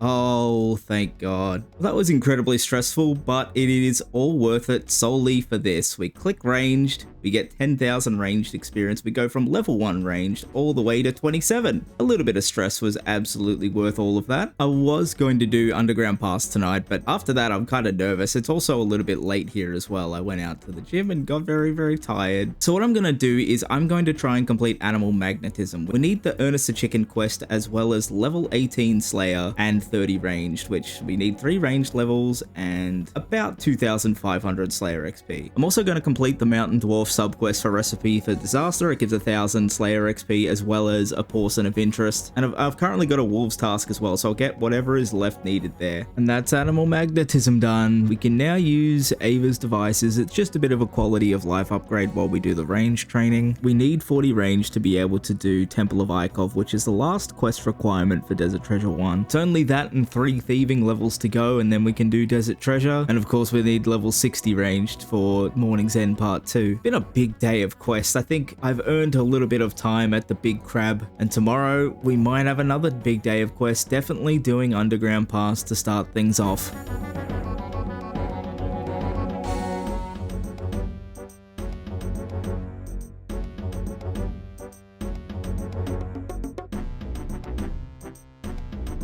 Day 23, I've spent more than enough time AFKing the Big Crab, 47 range, we've comfortably got enough for Temple of Ikov, time for a cheeky little herb run, and then we're doing Underground Pass. It's happening. Underground Pass. King Tyrus is said to be gathering his strength in the Western Lands. In order to stop him, we must venture through the Underground Pass, a treacherous passageway connecting West Ardoin to the lands further west, and then report back to King Larthus. Can't believe they'd lock Bob out like that. No! To make the journey even more dangerous, Iban, who claims to be the son of the god Zamorak, and his cultists have taken up residence in the pass. King Larthus instructs us to check in with Koftik, who acts as a guide through the pass. Upon reaching the most expansive area of the pass, Koftik declares the space his home, and Iban to be his friend, ruining the dwarves who have taken up residency on the pass's floor and instructing us to slay them. Easy to think that this is where we'll be fighting Saren in just a little bit over a week, if all goes well. The dwarves consist of a group of miners, unaware of Iban's evil presence, and are the only beings within the pass not corrupted by Iban's voice. In order to rid the pass of Iban, we must collect 4 of Iban's elements to destroy him. The elements of Iban are combined to create an effigy, which is to be sacrificed on the Well of the Damned. Iban, sensing his pending demise, unsuccessfully attempts to defend himself. The temple is destroyed, and we are rewarded with the Iban staff. Heart rate was rising. It was all worth it. We get rewarded with an Iban staff. Iban staff could potentially be really big for this account, just depending on a little bit of RNG. Koftik, having regained his sanity with Iban's voice gone, leads us back to the entrance of the pass. King Larthus is informed that the passage to the west is now clear, and we are now free to journey to the Western Lands and stop King Tyrus. The third quest in the Elves storyline, Underground Pass, is complete. I've just been doing some Valamore thieving just to get level 53 for Desert Treasure 1. The only other requirement left for Desert Treasure is Temple of Ikov, and I'm going to go and do that now, and then afterwards there's going to be a new plan. You'll never guess what it is. It's more quests. It's always more quests. Also, fun fact about Temple of Ikov that I've learned just today, you don't actually need 40 range and a U short bow. You just need to equip the ice arrows and use darts to get the kills that you need. So the 40 range was kind of useless, but we did need it anyway, so I'm glad we did it. That's me coping, by the way. Okay, that's cool. It does work. I've got one single ice arrow. It's slow, but it does work. That's cool to know for the future. I like that. Thank you, 25-year-old spaghetti game. There's Temple of Ikov. We have everything we need for Desert Treasure and 49 range, which is nice. Now, the next batch of quests is I want to have everything done for Legends quests. We need Heroes quests, and for Heroes quests, we need Dragon Slayer 1 and Merlin's Crystal completed. On top of that, we also need 53 fishing and 53 cooking, neither of which we are even remotely close to. So that's what I'm going to focus on first, then knock out all of those quests. It might seem like a lot of stuff to be doing, but the end result is essentially 120,000 herblore experience, and that is invaluable.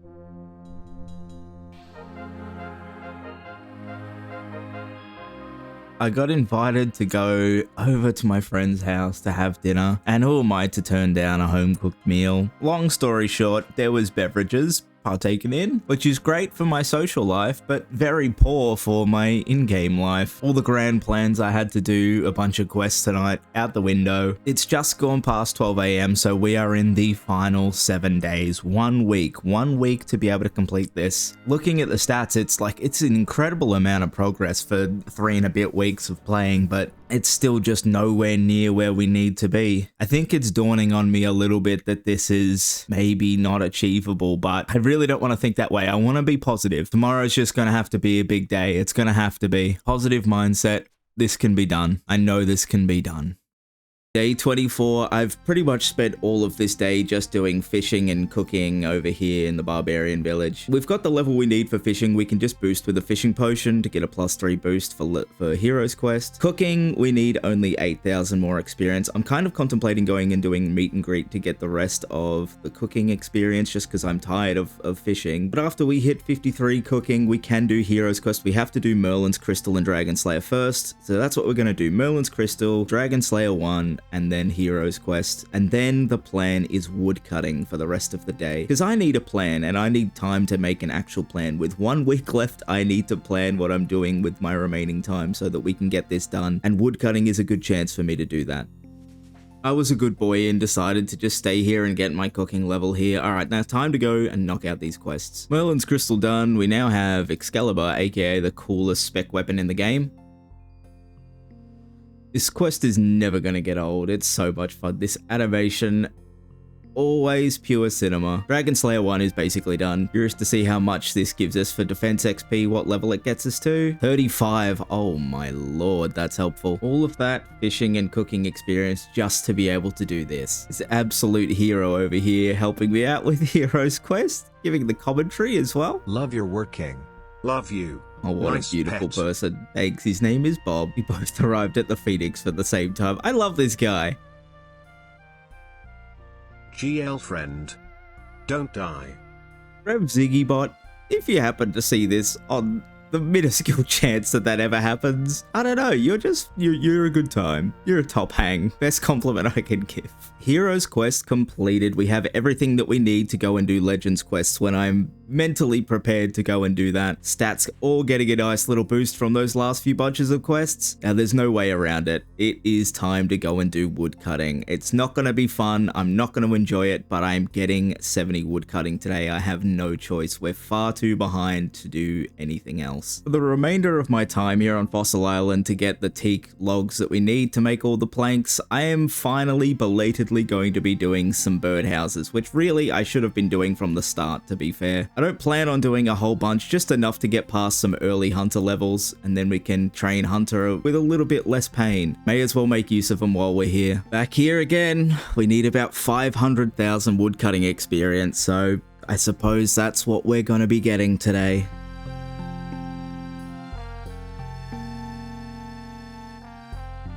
It's going to be another case of over-promising and under-delivering, I'm afraid, in terms of the wood cutting, particularly because there's something else that I want to go and do before the day is out. We need 12 magic logs for Desert Treasure 1, and I'm definitely not getting the level 75 required to be able to do that. Thankfully, they're pretty common at Wintertod. It shouldn't take too long to do it. So I'm going to do Wintertod for about an hour, and hopefully we get 12 magic logs in that time. Fingers crossed we might even get some seeds and herbs and stuff to help us on that front.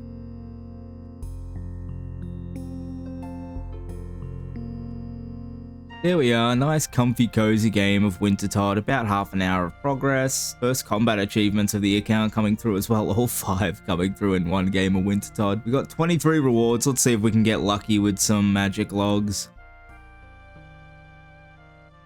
10 magic logs? We need 1 more pull to be able to have enough. Perfect, 25 magic logs. We got really lucky with that, honestly. No uniques, but a few really good seeds that are gonna come in handy. Maybe we might even come back here for a little bit of seed running. Successful little trip. I'm gonna find a comfy, cozy forestry world to curl up and do some forestry for the rest of the night. See how much of this 740 something thousand that we need to cut into. We're over halfway with wood cutting, that's positive.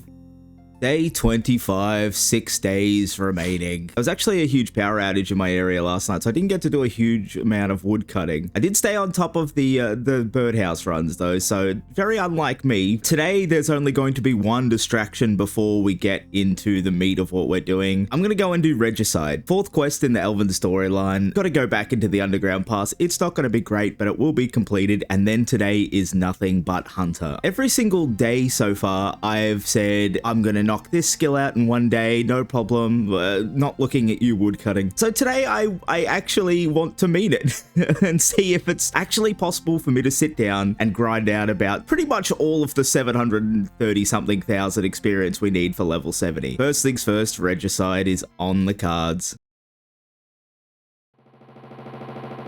Regicide. With the underground pass now clear, King Larthus is ready to send us west with the task of disposing of his evil brother, King Tyrus. Again, venturing through the pass, we enter the land of Tyrrhenin, and are met by an elf named Idris, who is promptly slain by 2 scouts of the Iorwerth clan, Esilt and Morvran. The scouts instruct us to talk with Lord Iorwerth, who offers his full support to King Larthus' bid to dispose of Tyrus, viewing Tyrus as a foreign invader. Upon locating Tyrus' new camp, we are not granted access to confront the king. Rather than directly face King Tyrus in combat, we are instructed to concoct an explosive to launch at the camp from afar.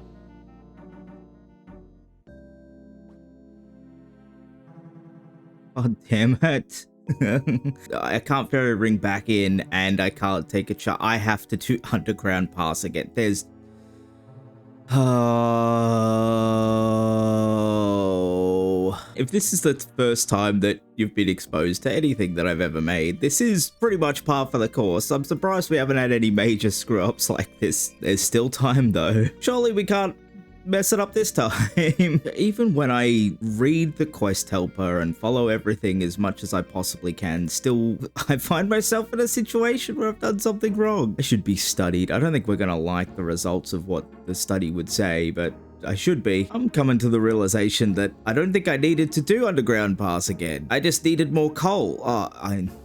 Don't think about it, don't think about it, don't think about it. No, I did need more. I need one more for morning's end, so it's not a complete waste. That's cope. That's absolutely me coping. The Tyrus camp is completely destroyed, and with it, so is King Tyrus. Lord Iorwerth provides a scroll containing a message for King Larthus, presumably informing the king of Tyrus's demise. Before reaching King Larthus, however, we are intercepted by Arianwyn, the leader of the Elven resistance, who unseals the message and ultimately reveals to us the truth about King Larthus and Lord Iorwerth, who plan on bringing back the Dark Lord Zamorak to aid them in the destruction of Camelot. Instructed to hide our newfound knowledge, the message is resealed and delivered to King Larthus. Our next step is to seek out Isilwyn and Iluned in Tyrrhenin, in hopes of undoing the damage we unknowingly caused. There it is, regicide completed. We lost a lot of time doing that quest, but it needed to be done. Never again do we have to traverse the underground pass. The plan for Hunter is probably the most straightforward of everything. It is simply we're doing Eagle's Peak into swamp lizards, into falconry,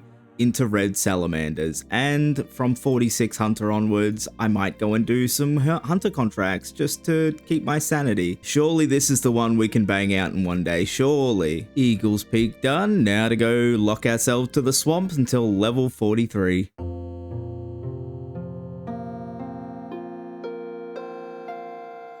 This is how committed to the Hunter grind I am. I did the majority of these swamp lizards while I was at the gym, and then stopped perfectly in time for us to get 43 Hunter. I don't know why I set that up again. I need to go and do falconry. We get to go and throw a bird at some kebbits.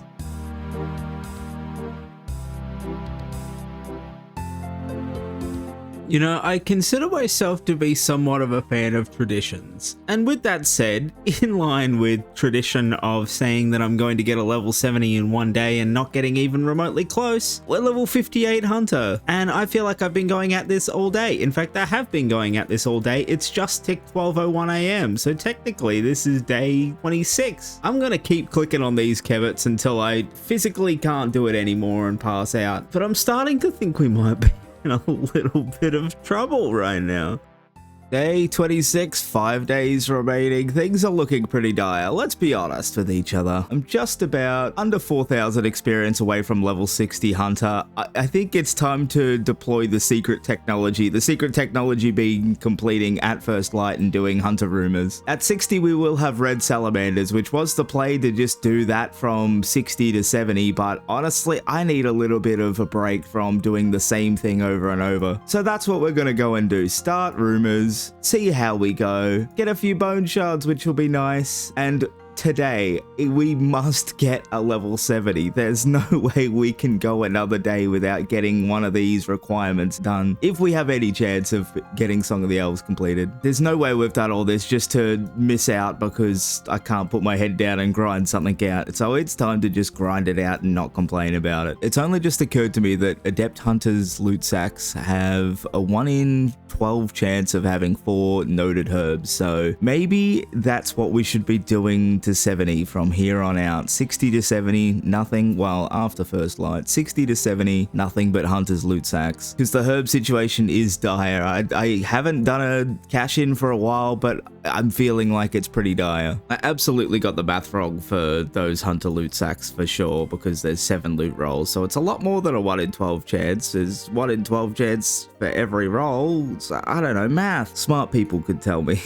Either way, red salamanders are out. Adept Hunter contracts absolutely in. Every herb might matter.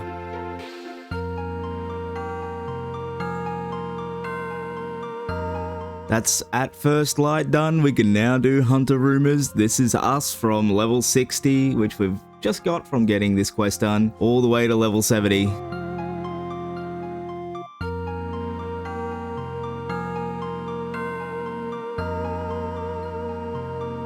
We completed 10 of the contracts, which means we can get ourselves a Quetzal Whistle. So I'm going to open these 11 that I've got just to see if I can charge the thing. Not a whole lot of herbs from that. That's quite concerning.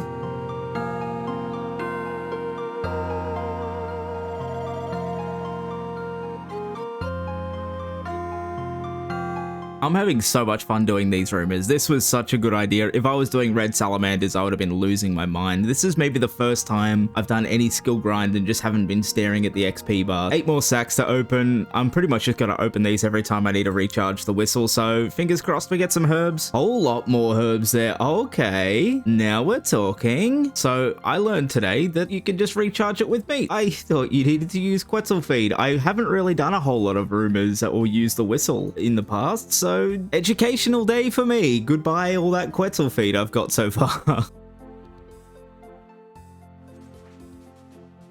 There it is, level 70 Hunter to start day 27. 4 days remaining. I had this bagged last night, but I wanted to get a really good night's sleep. Probably the last good night's sleep that I'm going to get for the rest of this journey. We get this ticked off nice and early today because we've got a lot of things that we need to do. Starting with, we got 41 Hunter sacks to open after doing 60 rumors overall. I did the whole of the Hunter grind on rumors. Honestly, this was comfortably the most enjoyable. Best skill so far. Cozy, comfortable Hunter rumors. Love them so much. Hopefully we can get a whole bunch of herbs from these rumor sacks. If not, we'll get a bunch of prayer experience, which makes itself worth it just on that. Okay, couple of cloggies, the huntsman's kit as well, the headgear, the top. Not that we really need any of that stuff now that Hunter's done, but definitely not as many herbs as I would have hoped for, but I guess everything helps. Whatever, it made the grind so much easier doing contracts. I regret nothing. There's a huge list of chores that need to be done today. Starting number 1, wood cutting. Wood cutting has to get done. So that's where I'm going to go. I'm going to go and click on trees until this number says 70, and we have no choice to do anything otherwise.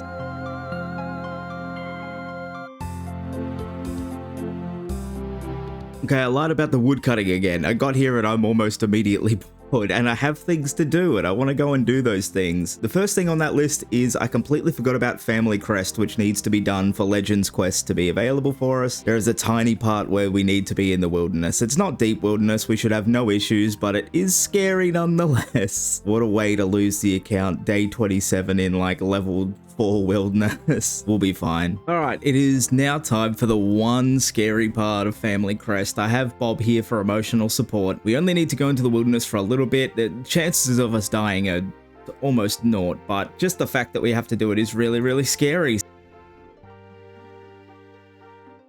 And I'm out of there. Okay, it was not scary in the slightest.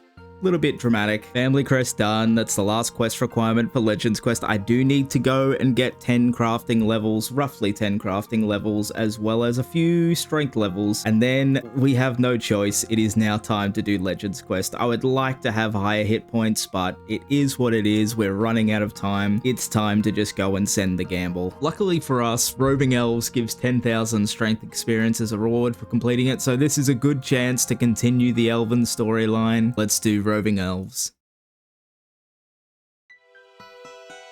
Roving Elves.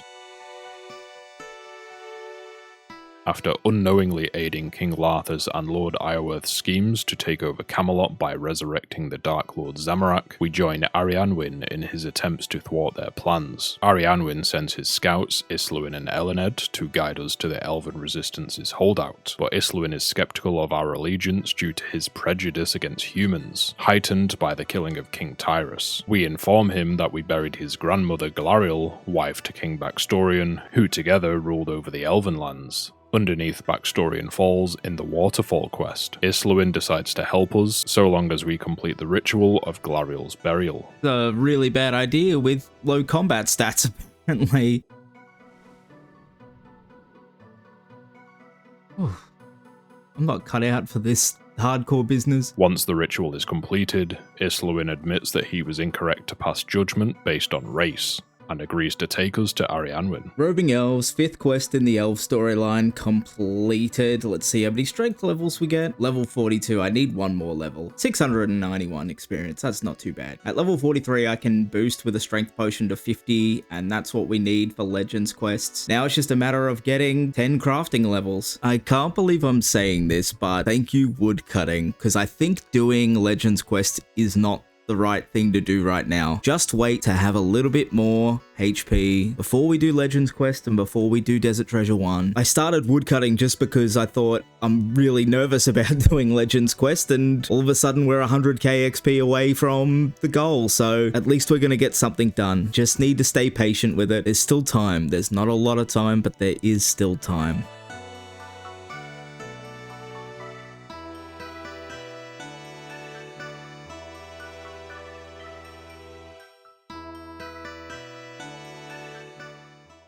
Day 28, 3 days left in this challenge. It is right at the finish line. I'm not gonna lie, I had a little bit of a moment last night and pretty much all of yesterday where I was just really down on myself, just thinking, look, the chances of us getting this done are increasingly going down. And I was really down in the dumps about it because obviously you set yourself a goal, you want to be achieving that goal, right? But it was to the point where I found myself not wanting to play because I was afraid of not making it, and that's not what I want. It's not because I'm burnt out or because I've lost interest in the goal or anything like that. It's simply because I'm afraid that I'm going to fail. That was the only reason why I was feeling down in the dumps. That's it. And that's so stupid because number one, it's a video game, pal, grow up. And number two, I just think back to the reason why I'm doing this. The whole point of doing this is to just prove that I can try and do something and not just give up at it and really have a go at it. It's fresh and early on day 28. I've pretty much got all of today to go, but with that said, looking at our stats, it's not looking likely that we're gonna make it in 30 days. But the absolute worst thing that I could do right now is just give up and not try or give it a half-hearted attempt. I'm locking in for these next 3 days and I'm gonna do everything I can possibly do to get this done. If we come up short, we come up short. I'm fine with that, but I'm not gonna be giving up. With that said, I completely forgot. I was just doing a herb run. I completely forgot to do something. Let me find the nearest tree.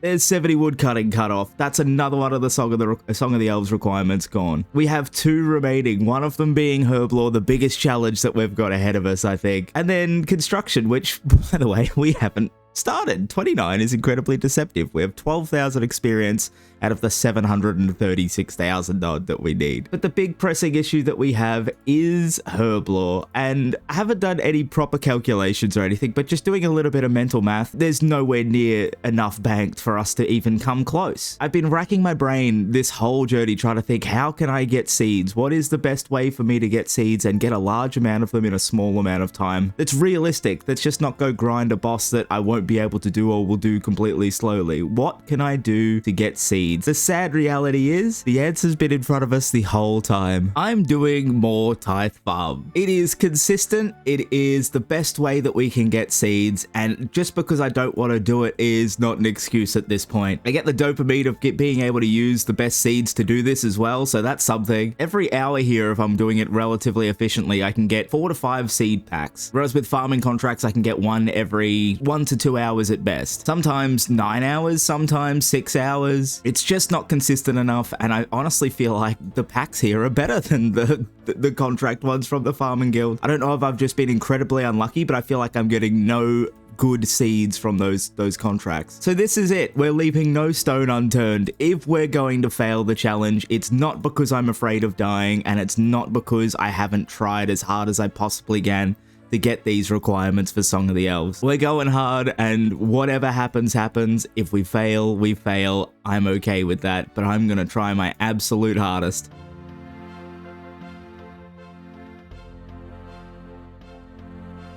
That is an hour of Tithe Farm down. I'm really curious to see how much experience we get from these 300 fruits as well. Holy Jesus. About 115k XP for that 1 hour of farming. That's crazy. More importantly, I want to see how many seed packs we can get with that. Just shy of being able to get 4. So we're going to consistently get about 3 per run, and then every now and then get 4. I'm going to do my herb run and then see what we get from these seed packs. Hopefully it's good. These are all of the herblore seeds that I got from those 3 seed packs. I feel like I got really unlucky with these. A lot of these were not herb seeds. I'm going to go send another hour of Tithe Farm and see where that leaves us. Another 300 fruit from Tithe Farm, another 100 and something thousand experience. We have enough points to get 4 seed packs this time, which is really nice. We should get a 5th from our farming contract as well. All right, another herb run, and then we'll have a look and see what seeds we get. I just got super lucky with farming contracts. I had 3 back-to-back, so 7 seed packs. Surely we get some really good seeds from these, surely. Okay.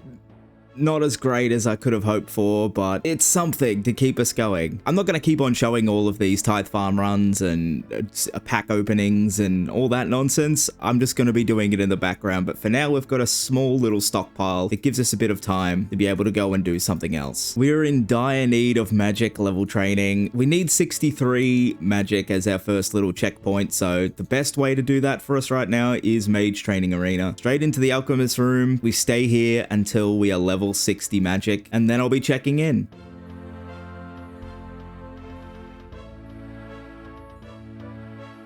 Okay, there is 63 magic. Now, before I do anything else, I need to go and make a few swords at Giant's Foundry because I'm desperately in need of some money. After that, I'll probably be doing a herb run and then some Tithe Farm, and then we'll be getting to what we're doing with 63 magic. This is what 63 magic was all for. So we can come over to the Wizards Guild, drink ourselves a Wizard Mind Bomb for a +3 magic boost, and we are now in the Wizards Guild. From the Wizards Guild, we are going to do something that is very ill-advised right now and obliterate our cash stack by buying full Mystic. Good thing about that is this will be our outfit for killing the fragment of Seren when we get there. But it also does leave us with just 40,000 coins. I also completely forgot that I need Hand in the Sand to be able to buy runes from here, so pause. Okay, it's just occurred to me while doing Hand in the Sand that you can buy depth runes. I'm gonna finish the quest anyway, but good to know. Well, that was a complete waste of time. The answer to my financial woes and their magic experience required lie in the sewers of Varrock. We're gonna be killing Scurius, and killing Scurius a lot. Now, this is going to be a financial loss from what I can tell until we get the Scurius Spine, which is a 1 in 33 drop. It's one of the very few RNG-based grinds that we have on the account, but as soon as we get that Scurius Spine, we're going to be making good money. We're going to be making great experience. It's just a matter of hopefully getting spooned and not going dry on it. On Joe Friend, the account I use for Friendship Locked, I took until 83 KC to get my first spine. It's 1 in 33. So surely the RNG can be made up here. We need it. We can't afford losing any time. Now, I've never done a Scurius kill with this kind of setup before, and I don't even know if we're going to be able to do it with any real efficiency, but we're going to find out together because I'm going to step in and you can join me for the first kill.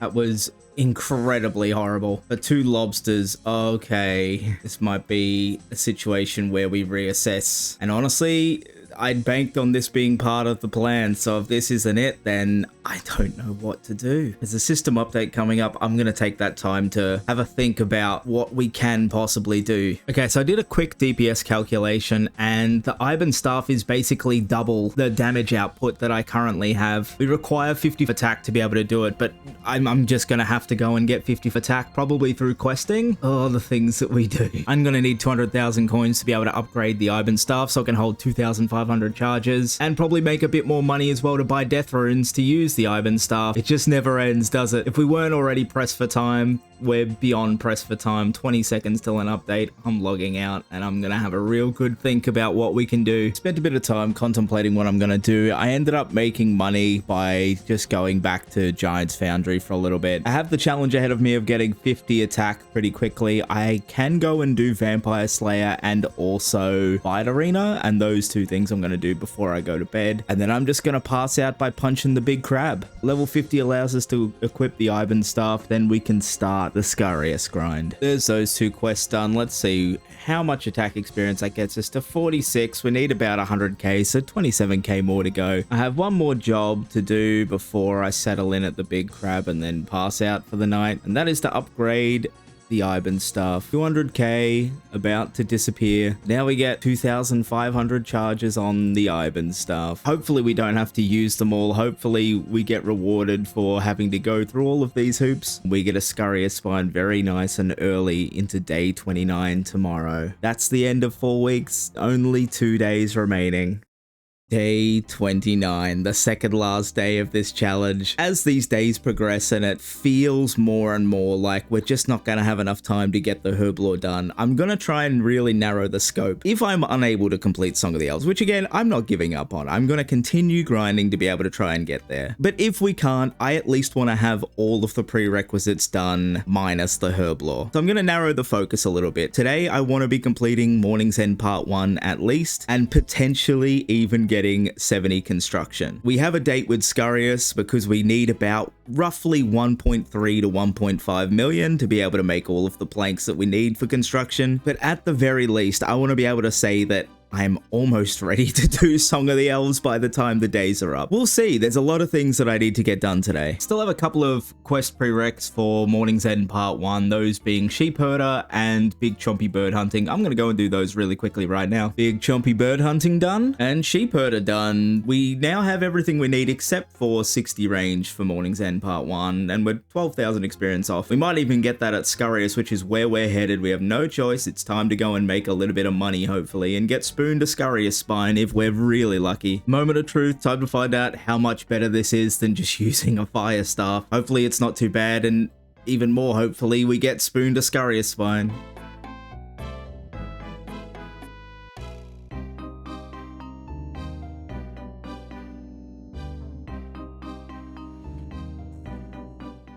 Yeah, that was much nicer. Not exactly nice, but much improved. I don't know how long we're going to be able to stay here for with this limited death runes. We've got to get some drops, and just please give us the Scarius spine quickly. Manage 3 kills before I feel like I don't have enough death runes. Oh, this is going to be a bit rough, I think. I'm going to persevere. I might go do a little bit of Valuable thieving just for a bit of quick money. Quick, easy money. Then we're going to load up on death runes and come back. I've got to keep trying.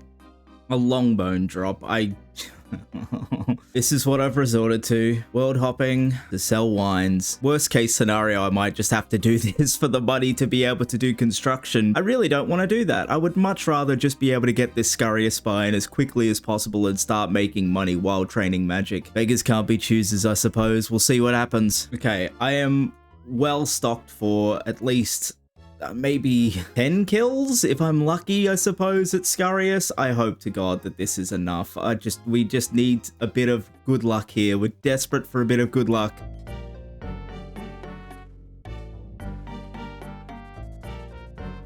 No luck on the last trip. Again, going all in, 700 death runes. If we don't get it soon, I think I'm gonna have to choose something else to do or find a different path, because this is a bit of a struggle right now. So I don't know why I didn't think I could buy death runes from just every rune shop. Another unsuccessful Scariest trip. I'm actually gonna pause here to try something else. I don't really know what I'm thinking and why it makes sense in my brain, but I'm going to try and do a Barrows KC. At the very least, we'll get a bunch of prayer experience, which is going to be great, but I also just want to see if the runes could potentially be worth it. Is this a bad idea? Absolutely, most definitely, but it's the second last day and we're nowhere near. I need a Hail Mary. Oh, this is a stupid idea. Whatever, let's do it. Let's feel something. Let's just gamble a little bit. Just need to make sure I keep my prayer up. That's all I need to do. Just keep prayer up and it'll be fine.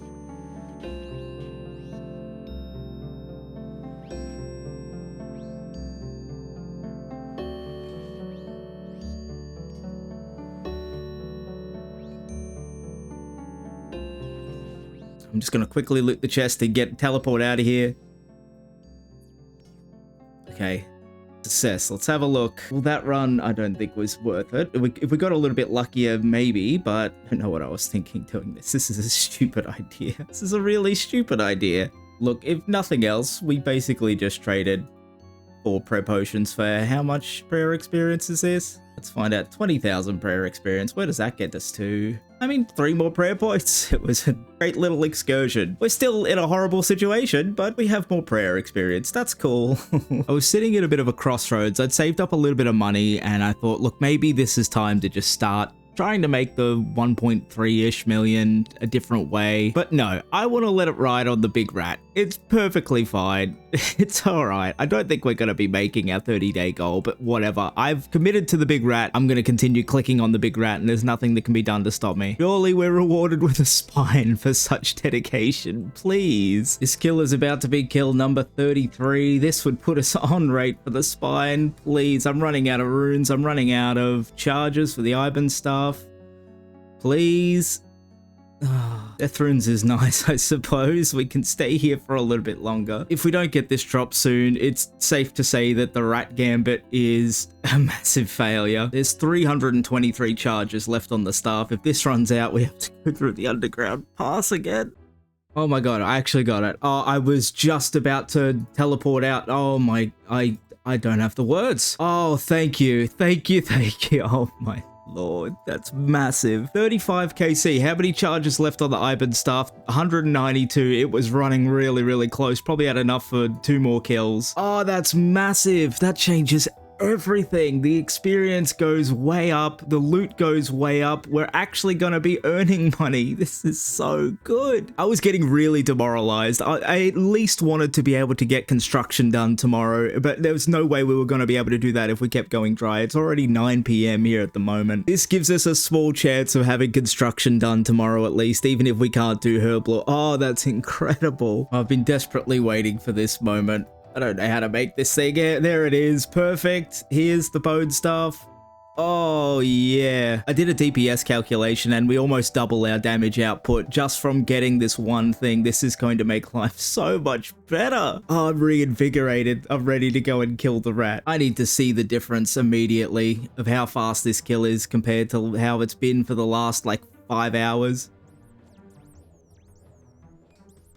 Oh, being able to kill the rats also quickly, it's just so nice. It's so much more relaxed. That was about a 3-minute kill. Comparatively, it had been about 4 to 5 minutes on a good kill. And that one didn't feel like I was hitting a whole lot, so I think it can be a whole lot faster. It's definitely halved the time. This is so much better. So much better. Comfortably gaining 90 to 100,000 experience per hour now. This is just incredible. Oh, thank you. One drop just changed everything. Now, the unintended side effect of doing everything with no plan and me thinking Scarius is the answer to all our financial problems, we're just breaking even now, pretty much. So, summary, the Rat Gambit was great because we got what we wanted and we've secured magic training for the future, but not great because now I still need 1.3 1.3 million. I was definitely a little bit delusional when I thought this could be done in 30 days, especially by me. I think it could be done comfortably by somebody who knows what they're doing, but me, unfortunately not this guy. We soldier on though.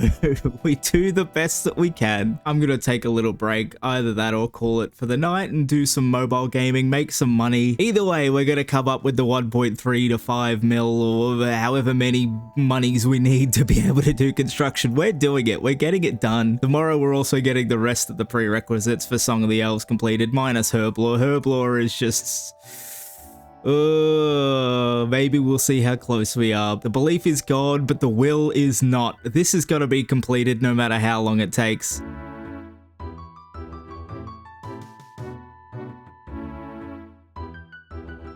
Day 30. I'm gonna say before the day started, we're not making the challenge. Look, I woke up bright and early today, ready to grind out a whole bunch of content and just see how close we can get, and apparently the servers were DDoSed, and I haven't really been able to play for the past 5 hours or so. I've just been taking care of life things. So if we had any remote chance of making it, that's completely out the window. And on top of that, I'm kind of afraid to do any content, like combat, which... pretty much everything that we have left to do is kind of risky except for construction. I made about 400k before falling asleep last night and then woke up this morning ready to make more money, but no, apparently it's just not happening today. We don't play RuneScape on the final day. Does this mean I'm going to play a bit passively today because the servers might go down at any time? Absolutely not. Morning's End Part 1 is on the agenda. We'll be completing Morning's End Part 2 at some stage today, and everything in between...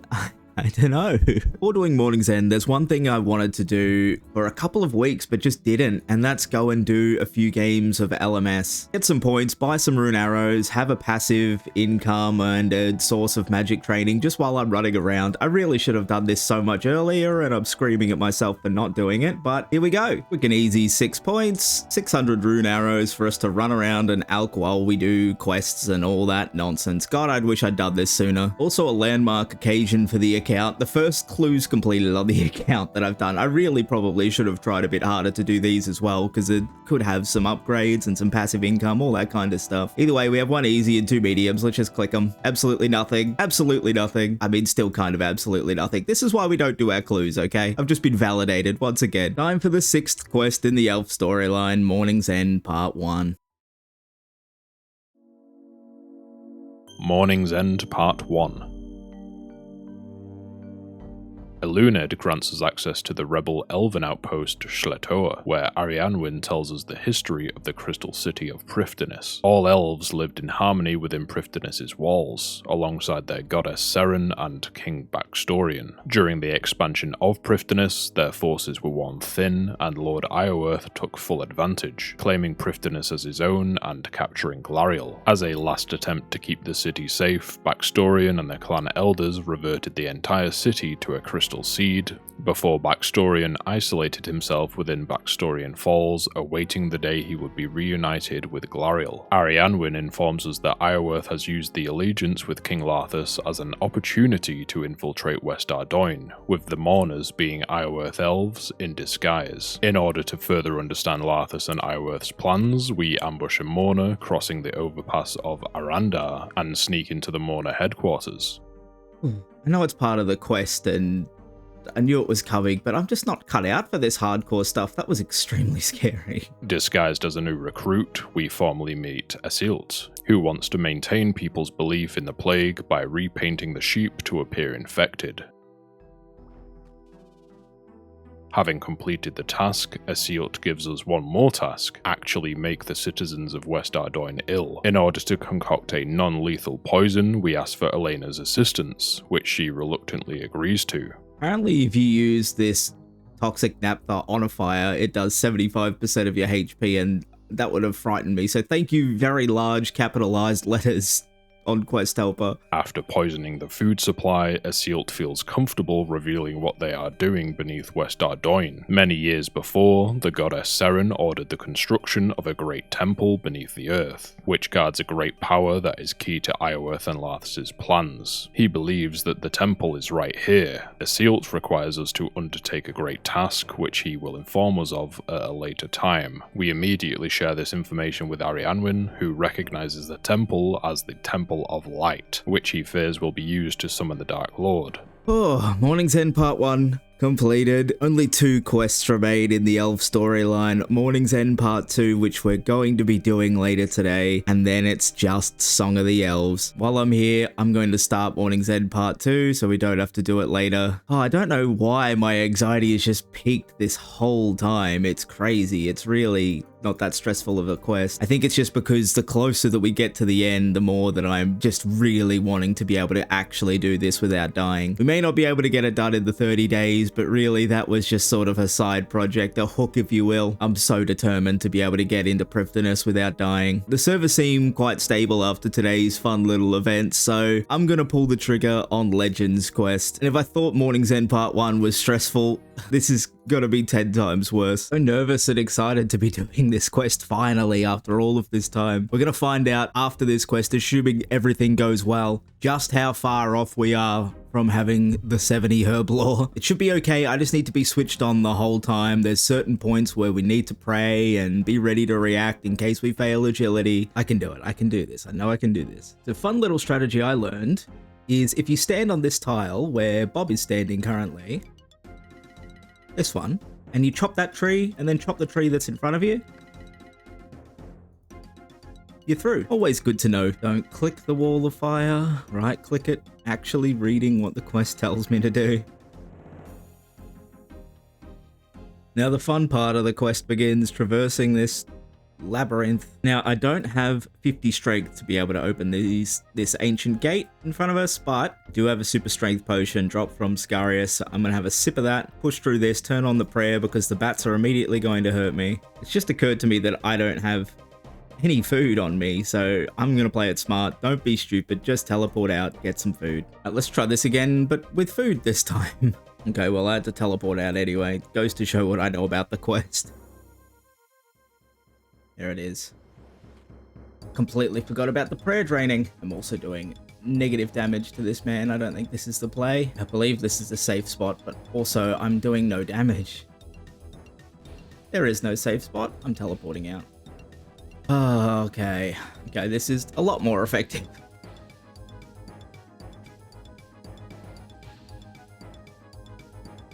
I'm pretty sure he just despawned. Oh, well, that's embarrassing. Yep, he despawned. Okay. And a sip of super strength this time, because that's a little bit embarrassing. It happened again. I can't believe it. Turns out, doing this with low strength and attack and all that nonsense is not a good idea. Good old trusty Dorgashan crossbow is the answer again. Alright, well that took long enough.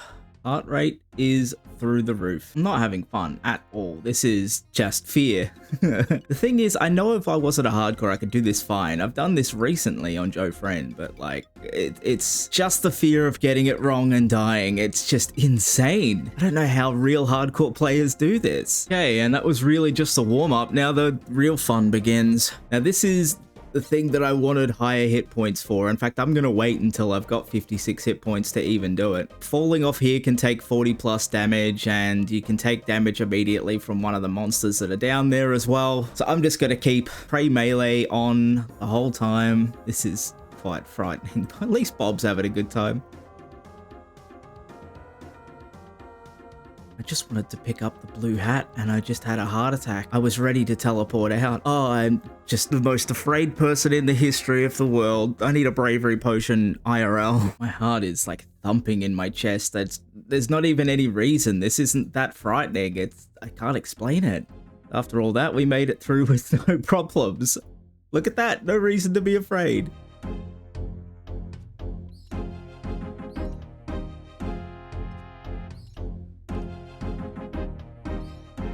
There's a crossroads in this quest where you either choose to go and kill that wizard that we accidentally made show up before or not, and I don't actually know what the right way to do is. So if in doubt, I'm just going to teleport out. Apparently from what I'm reading, if you teleport out, it's a little bit slower but safer, which I'm fine with that. If anything that makes this slightly more safer, I am fine with doing that.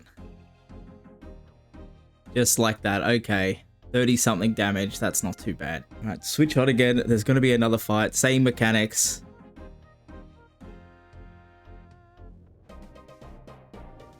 Okay. 2 of the 3 fights against the big guy down. This is the part that I was worried about, and it's not that frightening because there's a big box here telling me exactly what to do. I've already got Protect from Melee on. It's just like an animation stall. If you start the fight without Protect Melee, you'll take 4 or 5 hits off prayer. Protect from Melee is on. I'm not going crazy. There he is. Can't attack him. Max hit of 18, by the way, so it could absolutely clean us up if we're not lucky. Now it's just a smooth ride to the finish. Oh my god, what a horrifying quest. Oh, we've done it. We've actually done the quest. Oh my lord. Into the Legends Guild. Off we go. This is what we do it all for. 4 skills to increase your abilities in. We're starting at 161,000, level 54. Herblore, Herblore again, Herblore once again, and one final time Herblore. 60 Herblore just like that, 280,000 experience in Herblore, and a quest completion to go with it. I'm so over the moon with that. Okay, there's only one thing left for me to do after that, and that is to go and dump all of that baked herbs experience that we have. See how far we are off. We're not going to be close, I don't think, but I'm curious to see. It's time to go and do some cozy mixing. By the way, shout out to the whiteberry bush outside the monastery, because like every time I run past doing a herb run, I always make sure to get these, and it's always good to have a surplus. This is my one pro tip from this whole run, is plant your whiteberry bush outside the monastery. Good for herblore.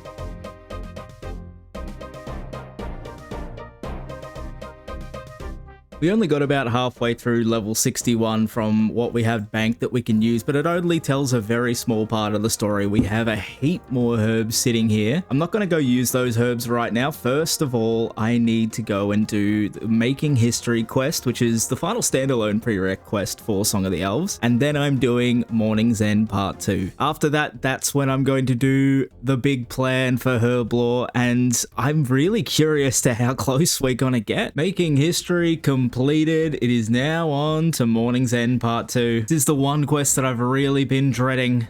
Oh, hi, Bob. This is the one quest that I've really been dreading. It's gonna take a lot of time and a lot of frustration, but let's get it done. Morning's End Part 2. Asilt grants us access to the mine leading to the Temple of Light, giving us the task of finding out what happened to their dig team which has gone missing. In doing so, we discover that the dig team have all been slaughtered, despite successfully finding the temple. Within the temple is a blackened crystal. Instead of informing Asilt, we gather a sample of the crystal shards and report back to Arianwin. The temple guards an ancient altar, one with powers over life and death, which Arianwin suspects Lord Iorwerth requires to summon the Dark Lord. Eluned enchants the blackened crystal, and it is our task to use the newly formed crystal to safeguard the altar by bringing it to the Death Altar. Gaining access to the altar is much easier said than done, however, as a number of complex light puzzles and being attacked by shadows that inhabit the temple create a test of stamina and will.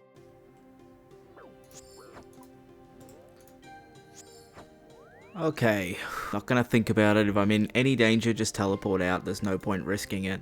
Upon solving the puzzles, the dwarf Thorgal greets us, informing us that the dwarves have tunneled their way to the altar from the underground pass and recognizes us as the hero who had slain Iban. He grants us access to the Death Altar, however a death talisman is required to enter. Otherwise, Thorgal will trade one in exchange for 50 separate items. So that's the first part of the quest, as painful as that was. Now, because we don't have a death talisman or any way to get to the Death Altar, mostly because we literally have 0 rune crafting experience and the way to get it is usually by Guardians of the Rift for Ironman, we have a 50 item checklist to have to bring back. It's gonna be rough. I'm gonna do it in 3 different trips. Wish me luck finding these things.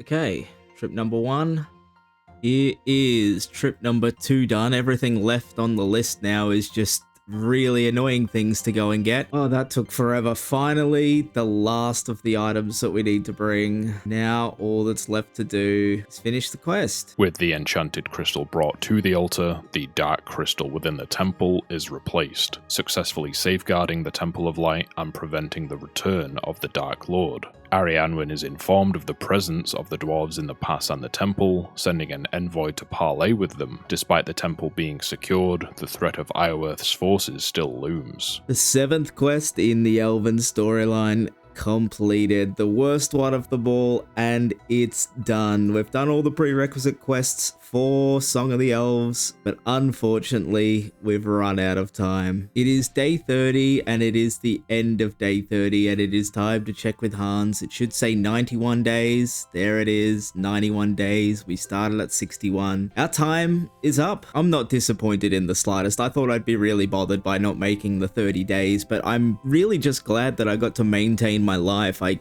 kept working, I kept on seeing friends, going out, having fun, doing gym, spending time with my dog, except for the last week, it was a little bit degenerate there. All of that stuff's really important to me to be able to do, and though I didn't make the 30 days, I'm just really glad that I got to do this and really make a solid attempt at it. I mean, 1,209 total level in 1 month is kind of good, right? The question of can I complete Song of the Elves within 1 month? Well, it is a resounding no, unfortunately. We still have a lot of Herblore to go, about 400,000 experience left, and basically all of construction and about 13 magic levels if I want to do it the way that Joe Friend got to Prifddinas. But I'm not done. We're so close. We are so incredibly close. Now it becomes a question of how long will it take? How quickly can we complete Song of the Elves? For those interested, my playtime over the last 30 days is 8 days and 14 hours. It's a lot of time playing the game. At an average, it's just under 7 hours per day. That is a lot of RuneScape. Oh boy. I'm gonna continue as though the deadline is every single day, and I'm really gonna push to be able to get there. I'll see you on day 31.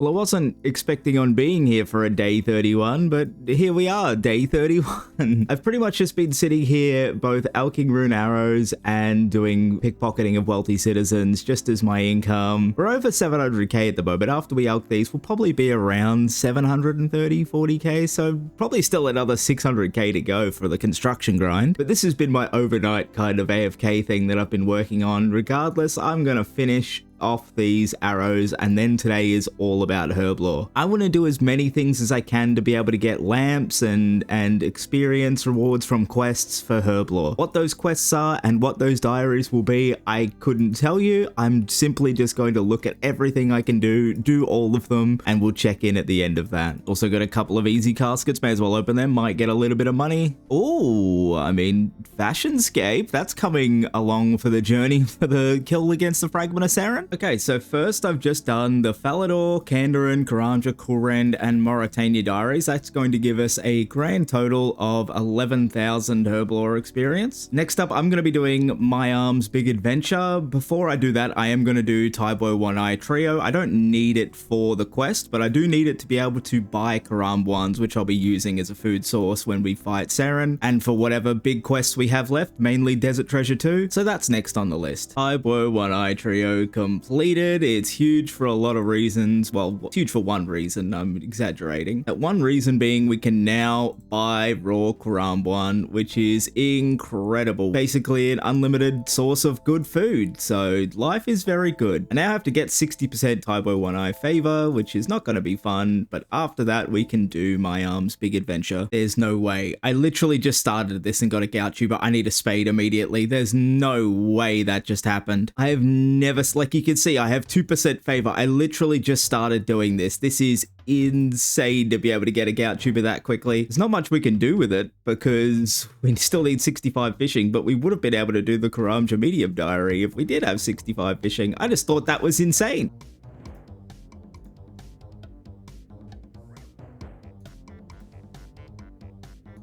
Oh, it just scared the life out of me. I'm really starting to wonder whether this quest is a good idea because I'm not familiar with the fight at the end, and I just got a small jump scare on top of the mountain there that frightened the life out of me. I'm gonna keep doing it, but I really just need to switch on and be aware that I can just die at any moment. Sometimes I think that I've made it this far, I'll be fine from here on and be able to at least attempt Song of the Elves, but like, I can die at any minute and I need to remember that. Oh, I'm really quite nervous for this. I don't think I can remember doing this or safe spotting it correctly. Apparently that's the safe spot. I just need to keep that in mind and pray range. And the damage is definitely not as bad as I thought it would be with that pushback attack. We're okay, it's comfortable, it'll be no problem. Just the fear of the unknown. That's what we do it all for. 10,000 Herblore experience and access to a disease-free patch for however long we need to do Herblore for from here on out. 62 Herblore is big, and I'm going to tell you why it's big in just a moment. While I was doing the fruit stall thieving in Hosidius, I made sure that I was holding on to all of the Gullivan fruit tops because they can be used to make botanical pies. Botanical pies boost your Herblore level by 4 levels, and at level 62 Herblore as we are, we can then make super defense potions with Catentine and white berries, which we have a whole lot of. I have limited tops to be able to make botanical pies out of, so I'm going to actually go and get 63 Herblore first before I do that. To get 63 Herblore first, I'm picking up a whole load of these swamp toads and turning them into toad legs and using those with toad flax to make agility potions. That'll give us about 13k XP is what I have banked. And for the extra that we need to get 63 Herblore, I will be doing Grimtail's quest. I need to boost woodcutting by 1 level, but that's not a problem. Grimtail's is another quest that I'm quite afraid of because I'm not familiar with the boss at all and probably not in too much danger if I actually do a little bit of research. Still frightening.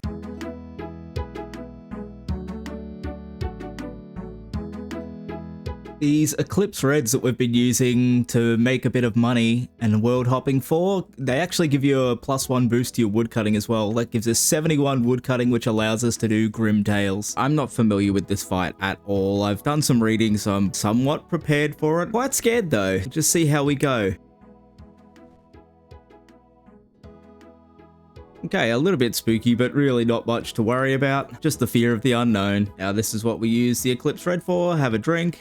Have a chop, and that's the end of the quest. That's what we do it all for, a whole bunch of experience, and most importantly, 63 Herblore. A boost now takes us to 67, gives us plenty of time to be able to make those potions. However, that is Herblore paused for the day. I have a date with LMS. In order to get more rune arrows, we're going to be spending the rest of the night making as much money as we can, because tomorrow I want to do something that I've been saying this entire journey that we're going to be doing.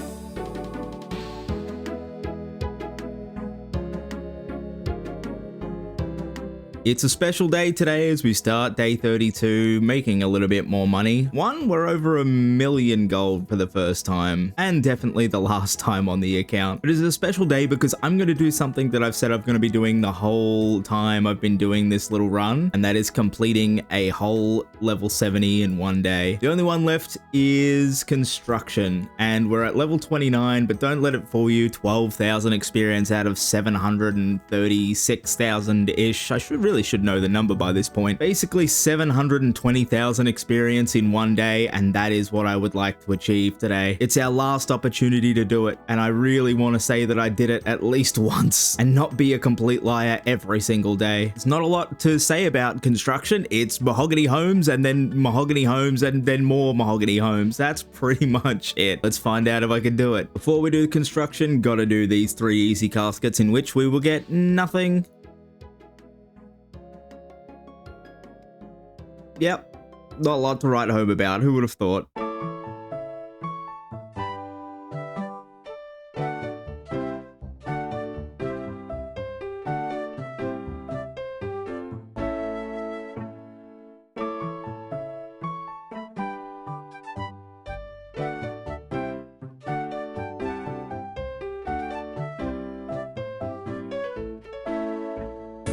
big moment in the construction grind. We're just about to hit level 50 and there it is. We now move from doing novice mahogany home contracts to adept contracts. And this is us for the next 20 levels, and 20 levels being 640 odd experience. We're inevitably going to run out of money at some stage, but we'll deal with that when we come to it. The last milestone for the construction grind is about to be hit. We have 375 points, which means we have enough to be able to buy the plank sack. It just makes this whole thing so much easier because we can hold a whole bunch of planks. We've gone past level 60, still have about 460,000 construction experience to go. Plenty of planks still in the bank. I'm just gonna keep on going until this is done. However long it takes is however long it takes. It doesn't matter. It's getting done today. The inevitable has happened. We're out of money and we're out of planks. Still have about 200,000 experience left to go. I guess it's over to LMS for more rune arrows and then back to Valamor for high alching and thieving.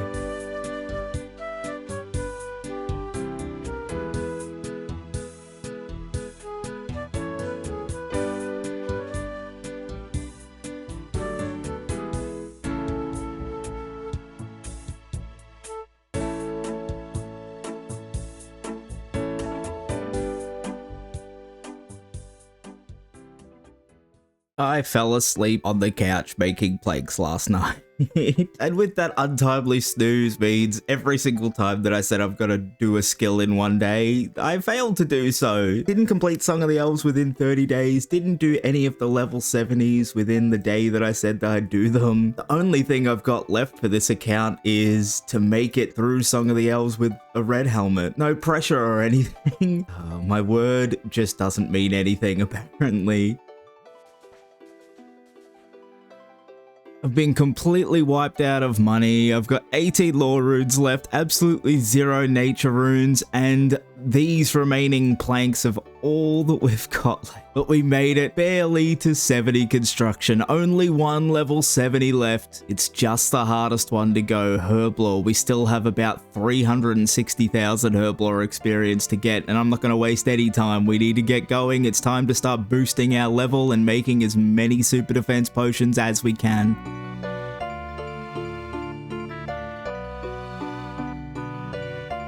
That is every super defense potion that I can make. Completely done. It got us to level 64, not too far from 65. I really want to get level 66 Herblore before I go to mastering mixology, and there's a good reason for that. It's available to us from level 60, but every 3 levels that you get, you basically get a new potion, and that means more experience on average for all of the herbs that you're using. And 66 would just give us more experience per herb that we use. We're a fair way off 66, but really, really close to 65, and 65 would allow us to make use of the rest of our pies to boost. So that is the goal right now, 65 Herblore so that we can boost to make anti-fire potions. Okay, I've got it all figured out. I need to complete the Curse of the Empty Lord mini quest, which I can do halfway through completing Desert Treasure 1, but I'm just going to complete Desert Treasure now. It's come the time to do it. We've had all the requirements for long enough. I'm going to do a little bit of Scurrius beforehand just to train a level or two, and then it's Desert Treasure time.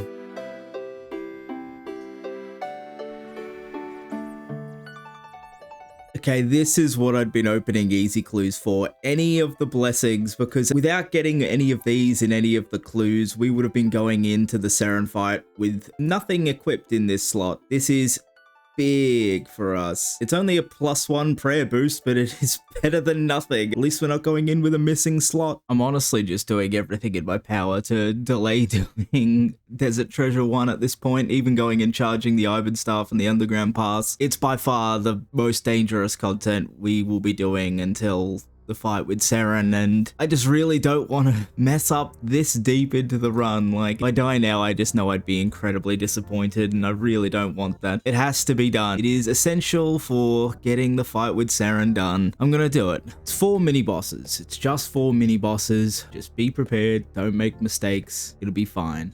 Okay, the fight is simple enough. It's just wear ice gloves, wear gas mask, keep protect from melee up at all times. Have a feeling I should have brought water spells. Okay, let's just pretend this is the first time.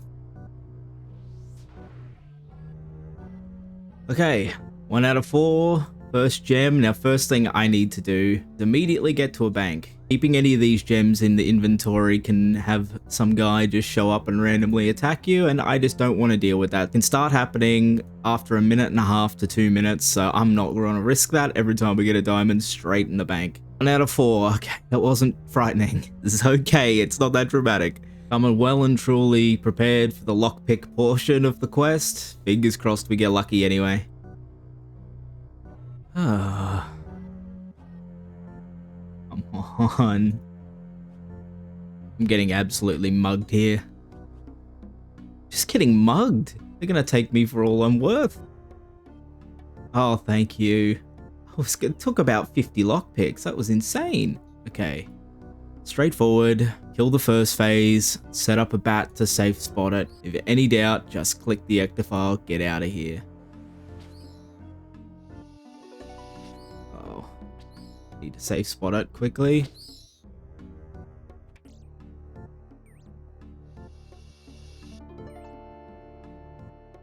Oh, a little bit of panic. We're all set up. Just keep prayer on, keep prayer high. Should have no issues. 2 down. 2 down. Get the diamond.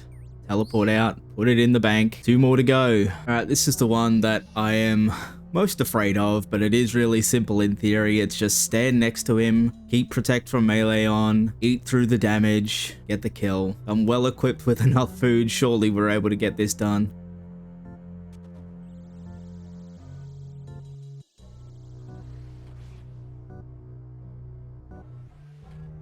Looked like I was attacking Bob the whole time, but I didn't like that.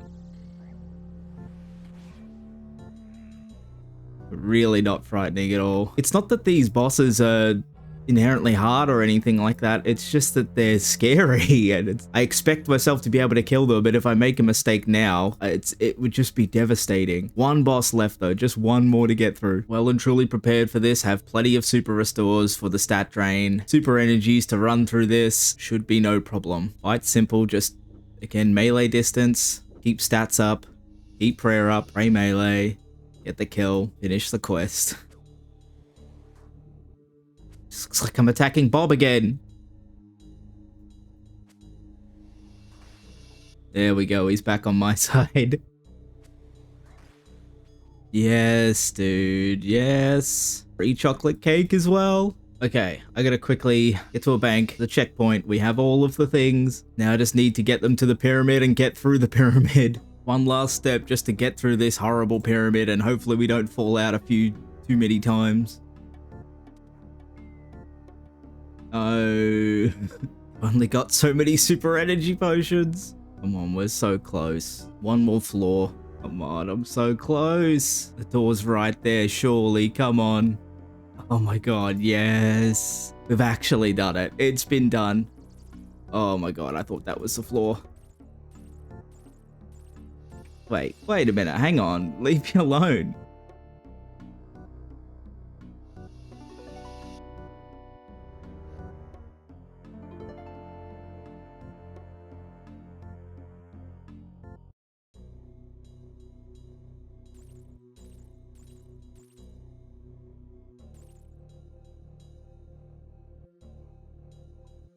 I'm a genius. We did it. We actually finished the quest. Oh, this is incredible. Basically, what this means is there's no real reason other than maybe a lapse of concentration at Scurrius that we should be dying before Song of the Elves. Oh, look at it. It's beautiful. Now I can be like my favorite young Australian boy from 20-something years ago and say, yes, ancient magics. Yes, ancient magic! This is what we need to be able to kill Seren with. What a beautiful day this is. We don't need it now though, so please go away, ancient magics. I also don't have enough money to buy the ancient stuff right now, so it is what it is. Desert Treasure 1 done though. That is massive. That is so exciting. Just 1 thing left to do, and I need to do Curse of the Empty Lord to get that 10,000 Herblore experience, and then we can assess the situation. Probably do a bit more boosting to get more experience. I might be, and this is just a major maybe, but I might be a complete moron. We have to be in the wilderness to be able to do this mini quest. And as much as I think we'll be perfectly fine, I'm not risking it at all. And this whole gambit was another waste of time. So I only need 7,000 experience more. I've probably got a herb run ready to go. I'm just going to go and do that because this is not going to happen. Further proof that I don't do any research before I make a decision to do something. You're like such an idiot, but look, cool robe though. While I'm still just waiting for the last of those herbs, I'm going to give you the plan. So I need to go and kill blue dragons. Blue dragons have a 1 in 50 chance of dropping scaly blue dragon hide, and I need a lot of blue scales to be able to make anti-fire potions when we get to level 65 and use the +4 boost. I have about a bit over 400 lanterdimes in the bank, so I'm going to need to kill a fair few blue dragons. In order to do that, I need money, and as you can see, I've got next to no nature runes and next to no rune arrows, so I guess it's back to old faith. LMS for rune arrows, pickpocketing while we out.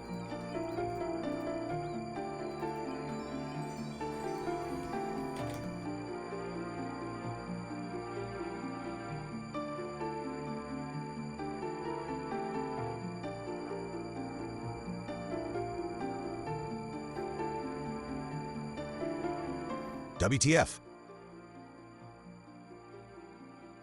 Come have a seat, son. You don't want to fight? Frozen in fog, no food. What's the last place I expected to find wholesomeness? I'm on the last day of a big ol' challenge, trying to complete Song of the Elves in 30 days. WTF, you're fucking him. 30 days only. I love this dude.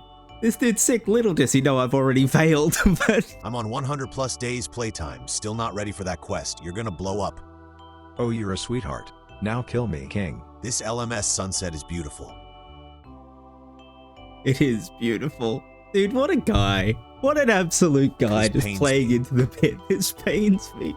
But if it's your final wish,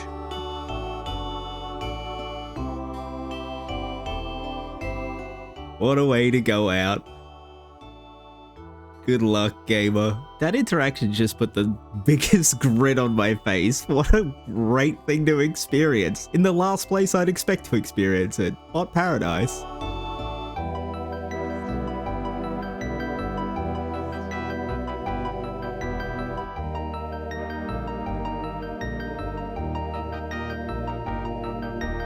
No better way to start day 34 than by getting 65 herb lore. Now we can boost to make anti-fire potions. That's gonna make a huge difference in our overall level before we go to mastering mixology. I'm actually not gonna do that first. I think it's time that I become acquainted with ancient magics and start bursting temple spiders to be able to get not only the grubby keys to be able to get Saradomin brews, but also there's a 10,000 experience tome that we can get. While we're bursting these temple spiders, we get the chance to drop a bunch of pages which we can put into a book to complete the In Search of Knowledge mini quest, which basically just gives us a 10,000 experience tomes. That's what I'm gonna look to do today, and hopefully we get some grubby keys and get really lucky and not have to spend all of our time trying to chase brews. Before I start bursting the temple spiders, I just want to take care of what's remaining of the gear requirements for the fight with Seren. One of those being a damaged book which we get after completing Horror from the Deep. I need to do Alfred Grimhand's Bark Roll first before we can do that, and then I'm going to be doing the Ardoin Medium Diary. Now I need about 4 quests to be able to complete that. It's going to take a little bit of time, but at the end of it all, we're going to have a damaged book and the Arty Cloak too, which is basically double the bonuses of this cape. It might not seem like much, but a +4 prayer bonus on our back is quite good. And I'm not going to be complaining about any stats that we can get as well. Our gear's not exactly the greatest. Horror from the Deep, easily done. Now we've got the best part of being able to choose a book. What book should I choose? I think we might have to be boring and just go with blue because it's probably going to look the nicest of us. There we go. Blue book. That looks pretty cute. Onto the Arty Medium Diary. I need to be able to do Enlightened Journey, Watchtower, Sea Slug, and Tower of Life. I'm going to zip through those as quick as I possibly can, and then we've got all our gear for the Seren fight. Watchtower done, Tower of Life done, Sea Slug done, and I can't actually do Enlightened Journey for like another 3 hours because I need some maple trees to grow, but that's okay. I need to go and buy an ancient staff, and then I need to go back to LMS to get some more rune arrows, do a little bit more money making to pass the time. We still need a whole bunch of money. There we go. We got ourselves the ancient staff.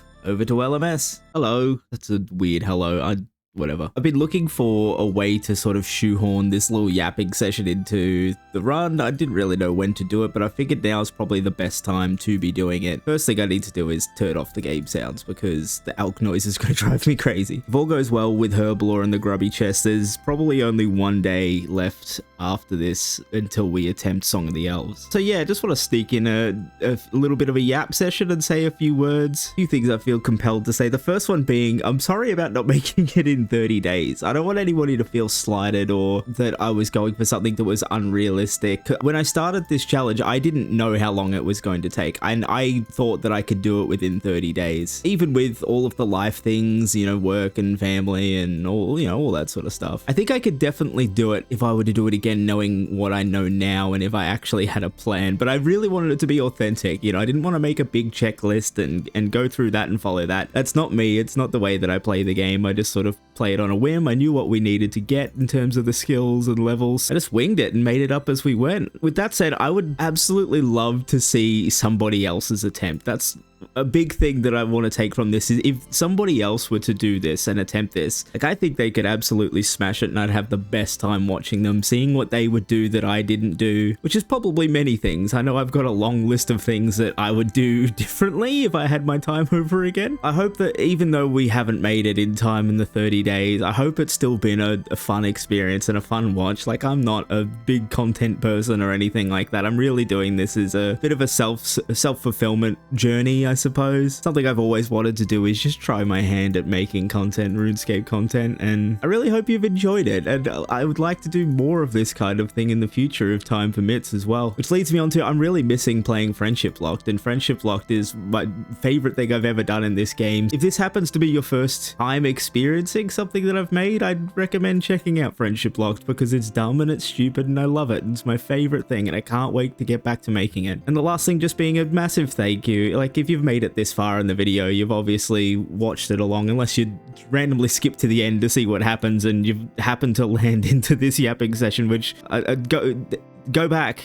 There's things. There's mining. You've missed mining. Thank you for watching it. Like, it really does mean a lot, and I hope that this has at least taken up a good chunk of your day watching some moron bumbling through the game and trying to complete something that I just feel I need to do. I haven't really thought about Song of the Elves too much. It's kind of weird to me in my brain that obviously if Herblore and Grubby Chest goes good, that we'll be doing Song of the Elves tomorrow. It's just been this constant blur this past month and change of just doing content on repeat. It's almost like I forgot we actually have to do Song of the Elves. Really quite nervous about it. Like, it's nothing. The world won't change if we don't successfully complete Song of the Elves, but God, I really just want to say that I played a hardcore. I played it as well as I possibly could have, and I got to a really good checkpoint for hardcores. That would just make me completely satisfied with this game mode. Still plenty of things to do today though, so I've got to get cracking, continue alching the rest of these arrows, and then we're going to go and try our hand at trying to get some grubby keys. I really do appreciate you giving the video a chance and taking a chance on watching a no-name content creator do something that is well beyond their skill ability. My cash stack is just about completely wiped out. These are all of the runes we could afford. The grubby key drop rate is 1 in 100 from temple spiders, so we really need to make these be as efficient as they can. I'm hoping for at least a few key drops in these 600 or so casts that we have.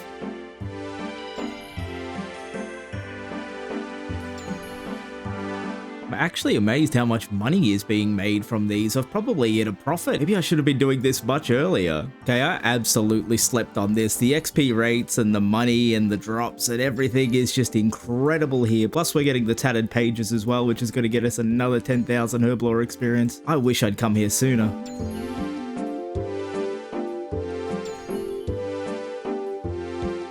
And as an added bonus, we get to complete In Search of Knowledge for absolutely free and get another free 10,000 Herblore experience. I'm gonna put a small pause on the temple spiders for today, mostly because I completely forgot I was meant to be doing Enlightened Journey to be able to do the Ardo and Medium Diary. I'm gonna go do that, and then I'm going to be boosting to make anti-fire potions to see what Herblore level we can get to, see if we can get to that 66. Dude, there's something really unsettling about this guy's little portrait here. I don't like it. I need 59 fletching to be able to make a myth grapple and complete a hardy medium diary. What was it all for? Today has been a complete waste. I've done a small amount of research. There are a few monsters that do drop mithril grapples at a 1 in 42 rate, and I'm in too deep now. I'm gonna go and get the myth grapple. Nothing has ever been so deserved, ever, after only 8 KC. Sometimes I wonder, am I hurting anybody with my stupidity? The answer is me. I'm hurting me. We're not going to talk about the fact that I crashed twice during Enlightened Journey, but whatever, it's done. All of that just to be able to do this.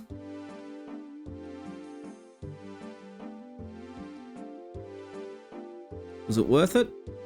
No. Our reward is a minuscule upgrade to our combat stats and 7,500 herblore experience. Oh, it's anti-fire making time. I've run out of energy. There is no more steam left in the tank. I'm gonna do this as fast as I can, and then it's bedtime. The final bedtime. It sounds so ominous. The final bedtime.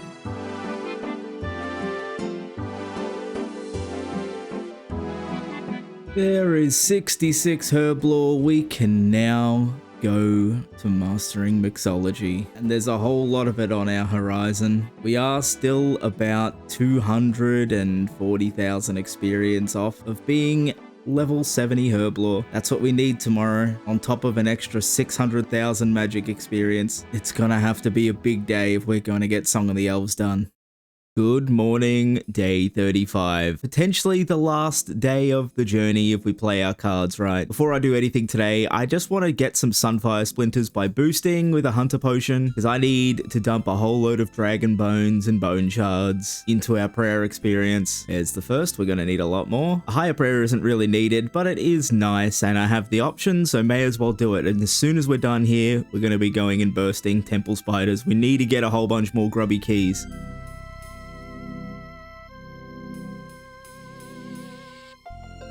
55 prayer, that's going to be a good ending point for us, I think. Can't complain with that. Anything helps. Off to go burst Temple Spiders. It does feel really good to have all of our gear that we're going to be using for the fight against Seren, minus this Ring of Life. The ring slot, we're kind of just, is what it is. Plenty of bursting. We need keys. We're going to need a bit of luck from the grubby keys as well.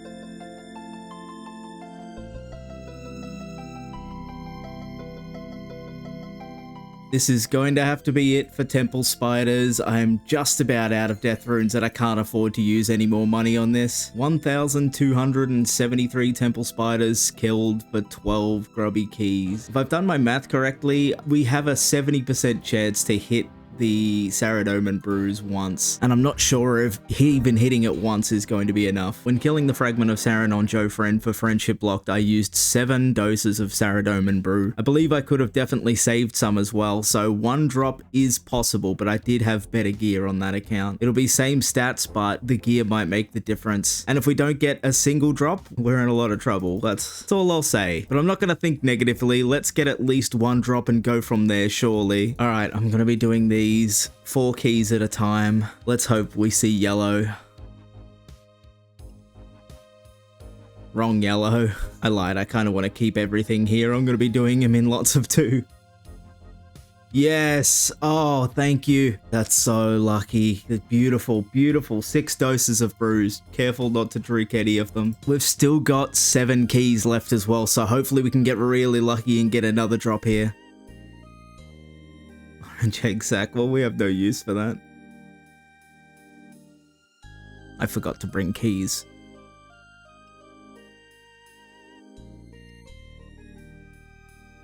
Oh, this is the last thing I want to see right now on the day that I'm going to be fighting Seren. Okay, at least we were somewhere safe. I haven't had a single connection lost this entire run. There's no way that we get it on the last day. 4 keys left. Please, yellow. Dude, what is happening with the game right now? I think this is a sign to maybe take a break for a little bit and go do something else. I want to get the last of these keys done though. I'm going to get the last of these keys done. So long as we don't disconnect in the spider room, we should be fine. Bring out the old Ring of Life just in case. The final 2 grubby keys. I really need to see yellow here. I think if we get one more Saradomin brew drop, I'm going to feel comfortable with the Saren fight, or at least feel like I can do it. I don't think I can do it with only 6 doses. Come on. Yes, thank you. Oh, that's so big. 12 doses of Saradomin brew. Maybe we get really lucky with the last key.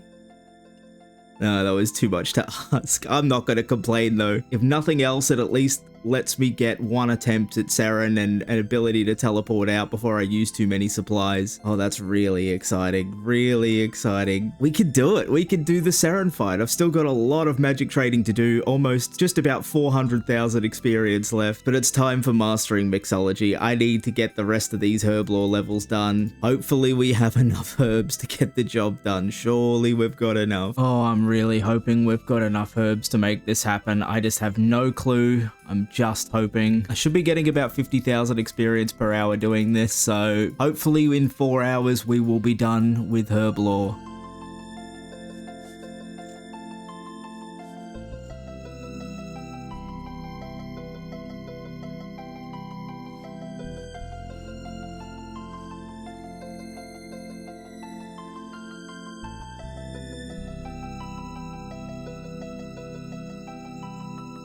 This is not the message that I want to see in my chat box on the day that I'm going to be doing the Saren fight. Hopefully things are cleared up by the time that we actually get there. Shout out to this absolute goat for keeping me company doing mixology. People in the game are just nice. It just makes the whole experience so much better, doesn't it? I'm a little bit bummed because it looks like there's more DDoS attacks, which is just great because I want to be doing Song of the Elves today. It looks like there's going to be a day 36, which is annoying, but what can you do? At this stage, we're already 5 days late. What's another day, huh? I would have loved to have done it today, but unfortunately, it's just not going to be happening. I guess instead of killing Scurrius for magic XP, I'll be doing a whole lot of Alking again.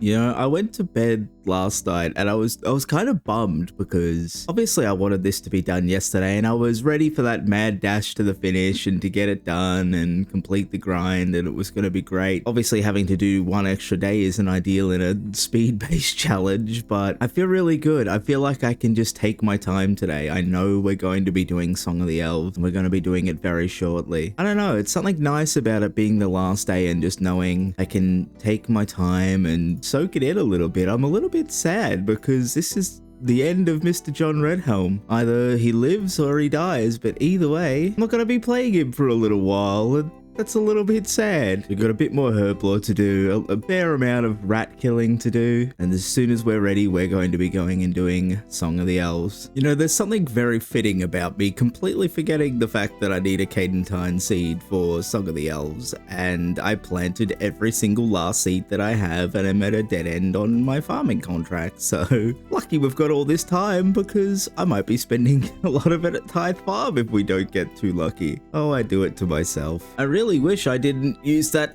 Cadentine seed that I'd been storing this whole time and not planting. What can you do? Desperate times call for desperate measures. Farming outfit, you've been wonderful to us. You'd be able to join us for the journey if I wasn't a complete moron.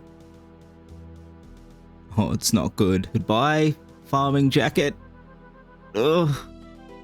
Oh, we're saved. Only at the cost of pure sadness. My body is a machine that turns relatively comfortable, cozy days into losing my outfit or something.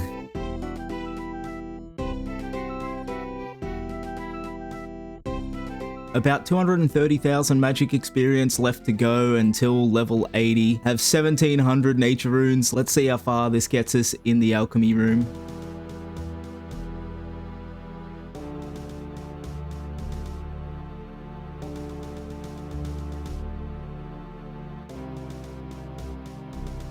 Now, if I've done my math correctly, which is very likely that I haven't, we should get a massive XP drop by clicking the coin collector and hopefully, with any luck, getting level 80 magic. I really don't want to use the rest of the nature runes, please. Fingers crossed.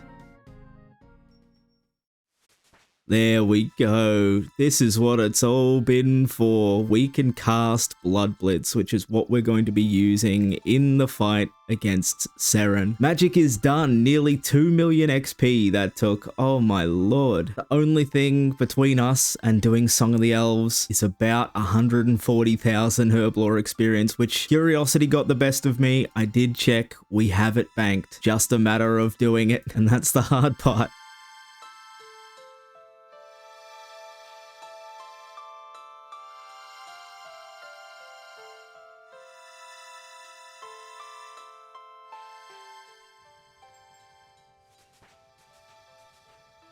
That's it. That's the final level 70. It's done. I've got them all. 8 level 70s completed. Every prerequisite quest for Song of the Elves completed.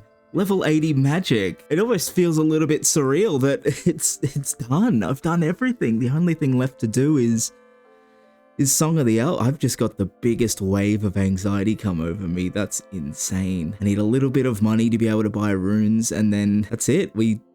We do Song of the Elves. I don't even know what to say. I'm probably gonna be non-verbal for pretty much this entire quest. Alright.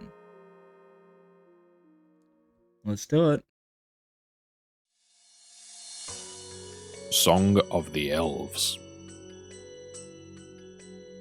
Edmund informs us that Elena has been spreading news that the plague isn't real, and has been taken prisoner by the Knights of Ardoin, who claim she was inciting a rebellion against King Larthus. When confronted, Larthus reiterates the importance of keeping the plague hoax alive, keeping Elena imprisoned beneath the castle. Infiltrating the prison disguised as a knight, Elena is able to escape and seeks refuge in West Ardoin, where a resistance to overthrow King Larthus is gathering. By creating an insurrection via angering the East Ardoin residents, the resistance's numbers grow rapidly, and the uprising against King Larthus begins with a siege on the Mourner headquarters, eventually reaching the Ardoin castle. Larthus is captured by the resistance and sentenced to death by the citizens of Ardoin by way of public execution. As Larthus is being executed, we are ambushed by hooded figures who bring us before Lord Iorwerth. Arianwyn and the Elven resistance arrive as Iorwerth reveals his true intentions for seeking the Temple of Light. It was not to resurrect Zamorak, as Iorwerth had convinced King Larthus was the case, but to summon the goddess Seren. Arianwyn challenges this claim, believing Seren to be dead, as Iorwerth once too believed, until he managed to break one of the 8 seals in the Grand Library within Prifddinas, which contains memories of Seren.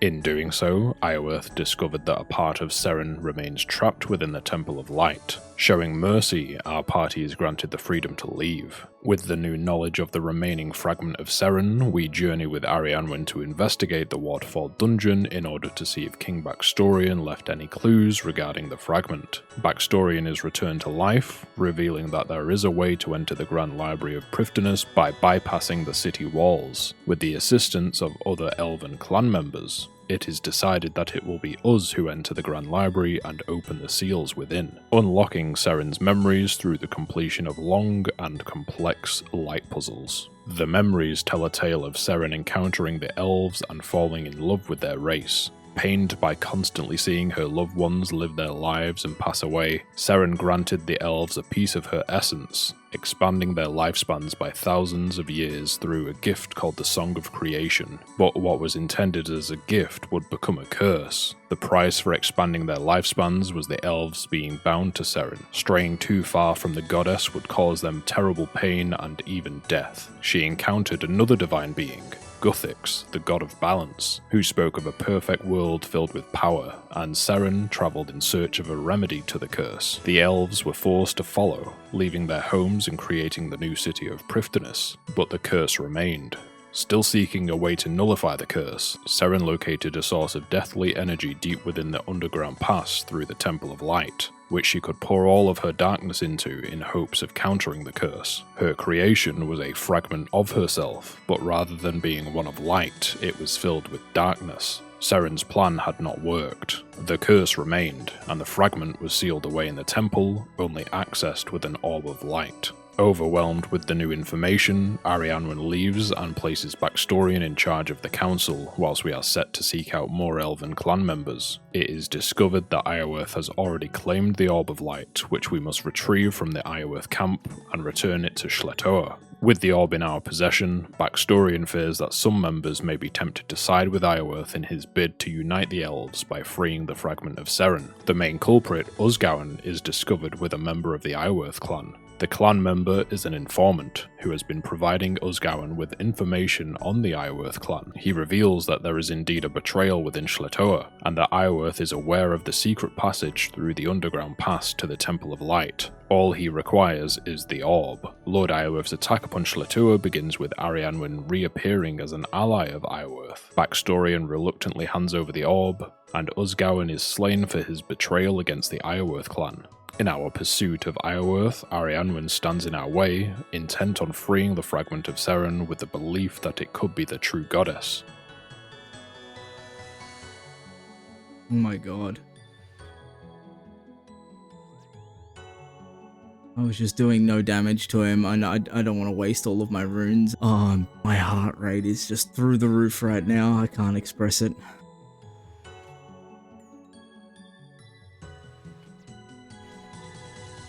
Oh my god. Oh no, I got the jump scare.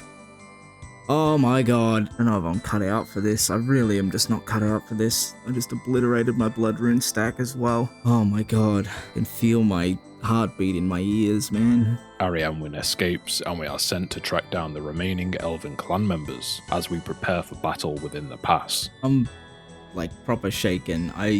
That last fight has really just got me thinking, yeah, I can die at any minute, and these last 36 days would be a bit of a waste. We're so painfully close as well, like, could literally see the place. Iorwerth unsuccessfully seeks to convince us that the path is correct, and begins to siege the Dwarven camp, the last bastion between him and the Temple of Light as we battle to protect it.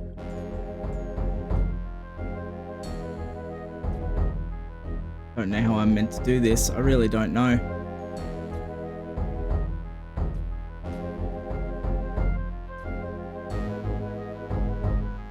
I don't know how I'm gonna be able to do this. I really don't.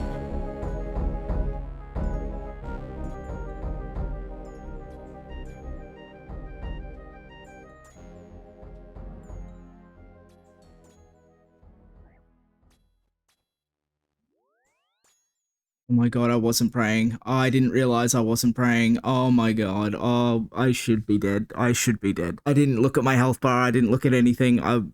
This is getting ridiculous. This is, I should be dead. I need to pause here for a while. I need to go and do something that's not this, because I can't, right? I just can't do it right now. I can't.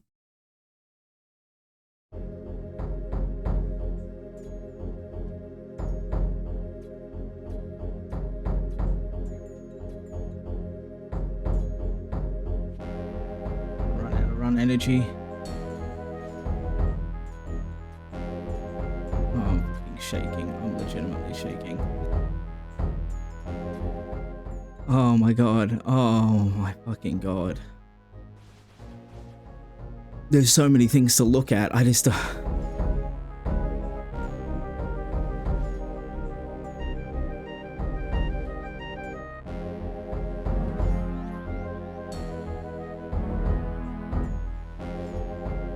Mom, please just hit. Thank you. One more hit. Oh, I just don't have the words anymore. Though we defeat Esilt, Iorwerth makes his way to the temple containing the fragment of Seren. Arianwen immediately recognizes the fragment to not be the true goddess and attempts to stop Iorwerth, but not before he successfully releases the Dark Lord. With no option, we must now face the fragment of Seren. Oh, I need to actually have a break. One, because I need more runes. I know I need more runes just to be sure that I can actually do enough damage. We're already 6 days late. What's another couple of hours to get my brain working again? I'm legitimately shaking.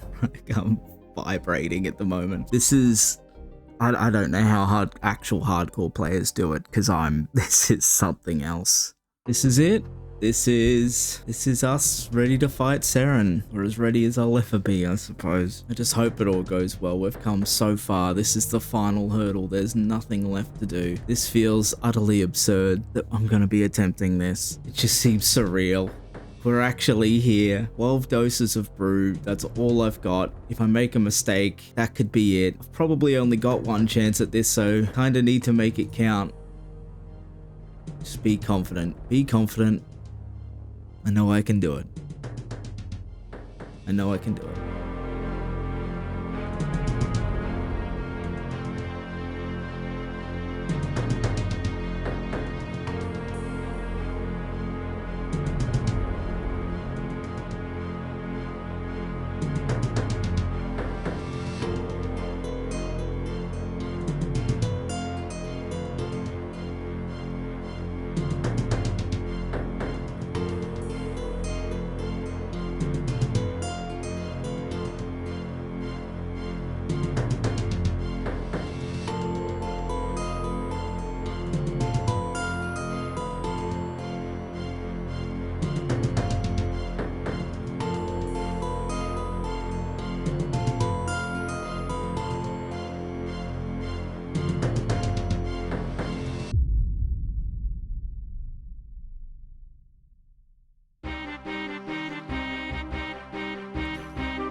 Oh my god, I can't believe it. I actually did it. I actually did it. Oh my god, I'm physically shaking. There's no way that actually happened. There's no way that actually happened. I can't believe it. I don't have the words. Ioworth is horrified to learn of the Fragments' defeat, pleading its innocence before his injuries prove to be fatal.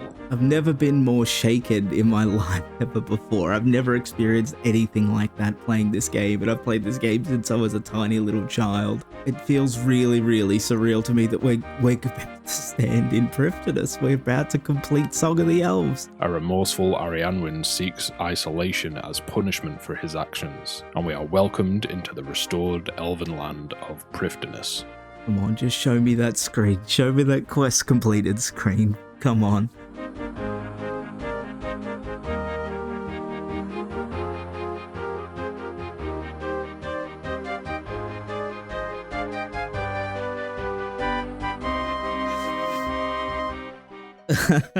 It's so stupid. We actually made it. We made it to Prifdinus. We completed Song of the Elves. We didn't do it in 30 days, but 36 is gonna have to do. Actually, here, like, I don't know what to do. Actually, something's just come to mind. I don't even have time to soak this up. I've got to go and do something very important. It could probably wait a little bit, but it needs to happen. I'm on the ancient spellbook. I can't home teleport. Oh God, where's a bank? When's the last time you've seen somebody take a fairy ring to get to Lumbridge because they need to get there to be able to check their account age? We're gonna have to bypass the wizards on our way over. Come on. Taking the scenic route to be able to get there. There's a sweet irony in completing Song of the Elves and almost dying and then having to immediately run back to Lumbridge where we would have gone if we died. There's Hans. We started on 61 days played. This should say 97. It is day 36. 97 days ago. 11 days, 4 hours, and 32 minutes to be able to get to this point. That's a stupid amount of RuneScape. Quick math, it's 7.4 hours every day over the last 36 days. That is insane and slightly embarrassing. Okay, I don't want to stand around here all day. I've got so much to do. The first thing I have to do is I have to get to the next closest bank possible because we need to be reunited with a friend who's coming on a journey with us. Bob, I'm about to show you something really, really cool.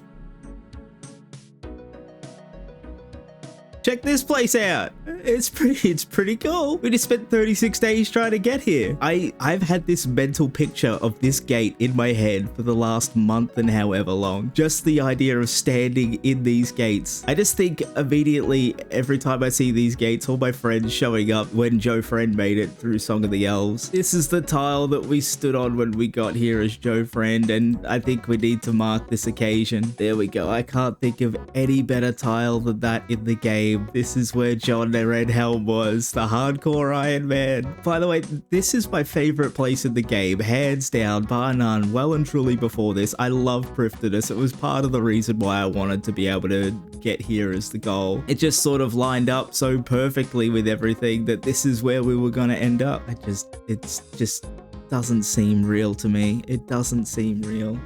There's the tile. I saw the tile and just, oh, that's my new favorite tile in the game right there. The only true fitting end to this little series is to take a seat on the John Redhelm tile and reflect on this past insane 36 days. I really hope you've all enjoyed the journey. This was just such an exhilarating experience, and I can't wait to do something like this again. I'm already trying to think of ideas that I can do. As for John Redhelm, who knows what the future holds. I think I'm just gonna leave him sitting here on the tile until the day comes for John Redhelm to be called into action once again, or more likely until membership runs out and I'm back in Lumbridge. Thank you so much for watching. I really hope this was a fun experience for you as well. We did it! We actually did it! We actually did it.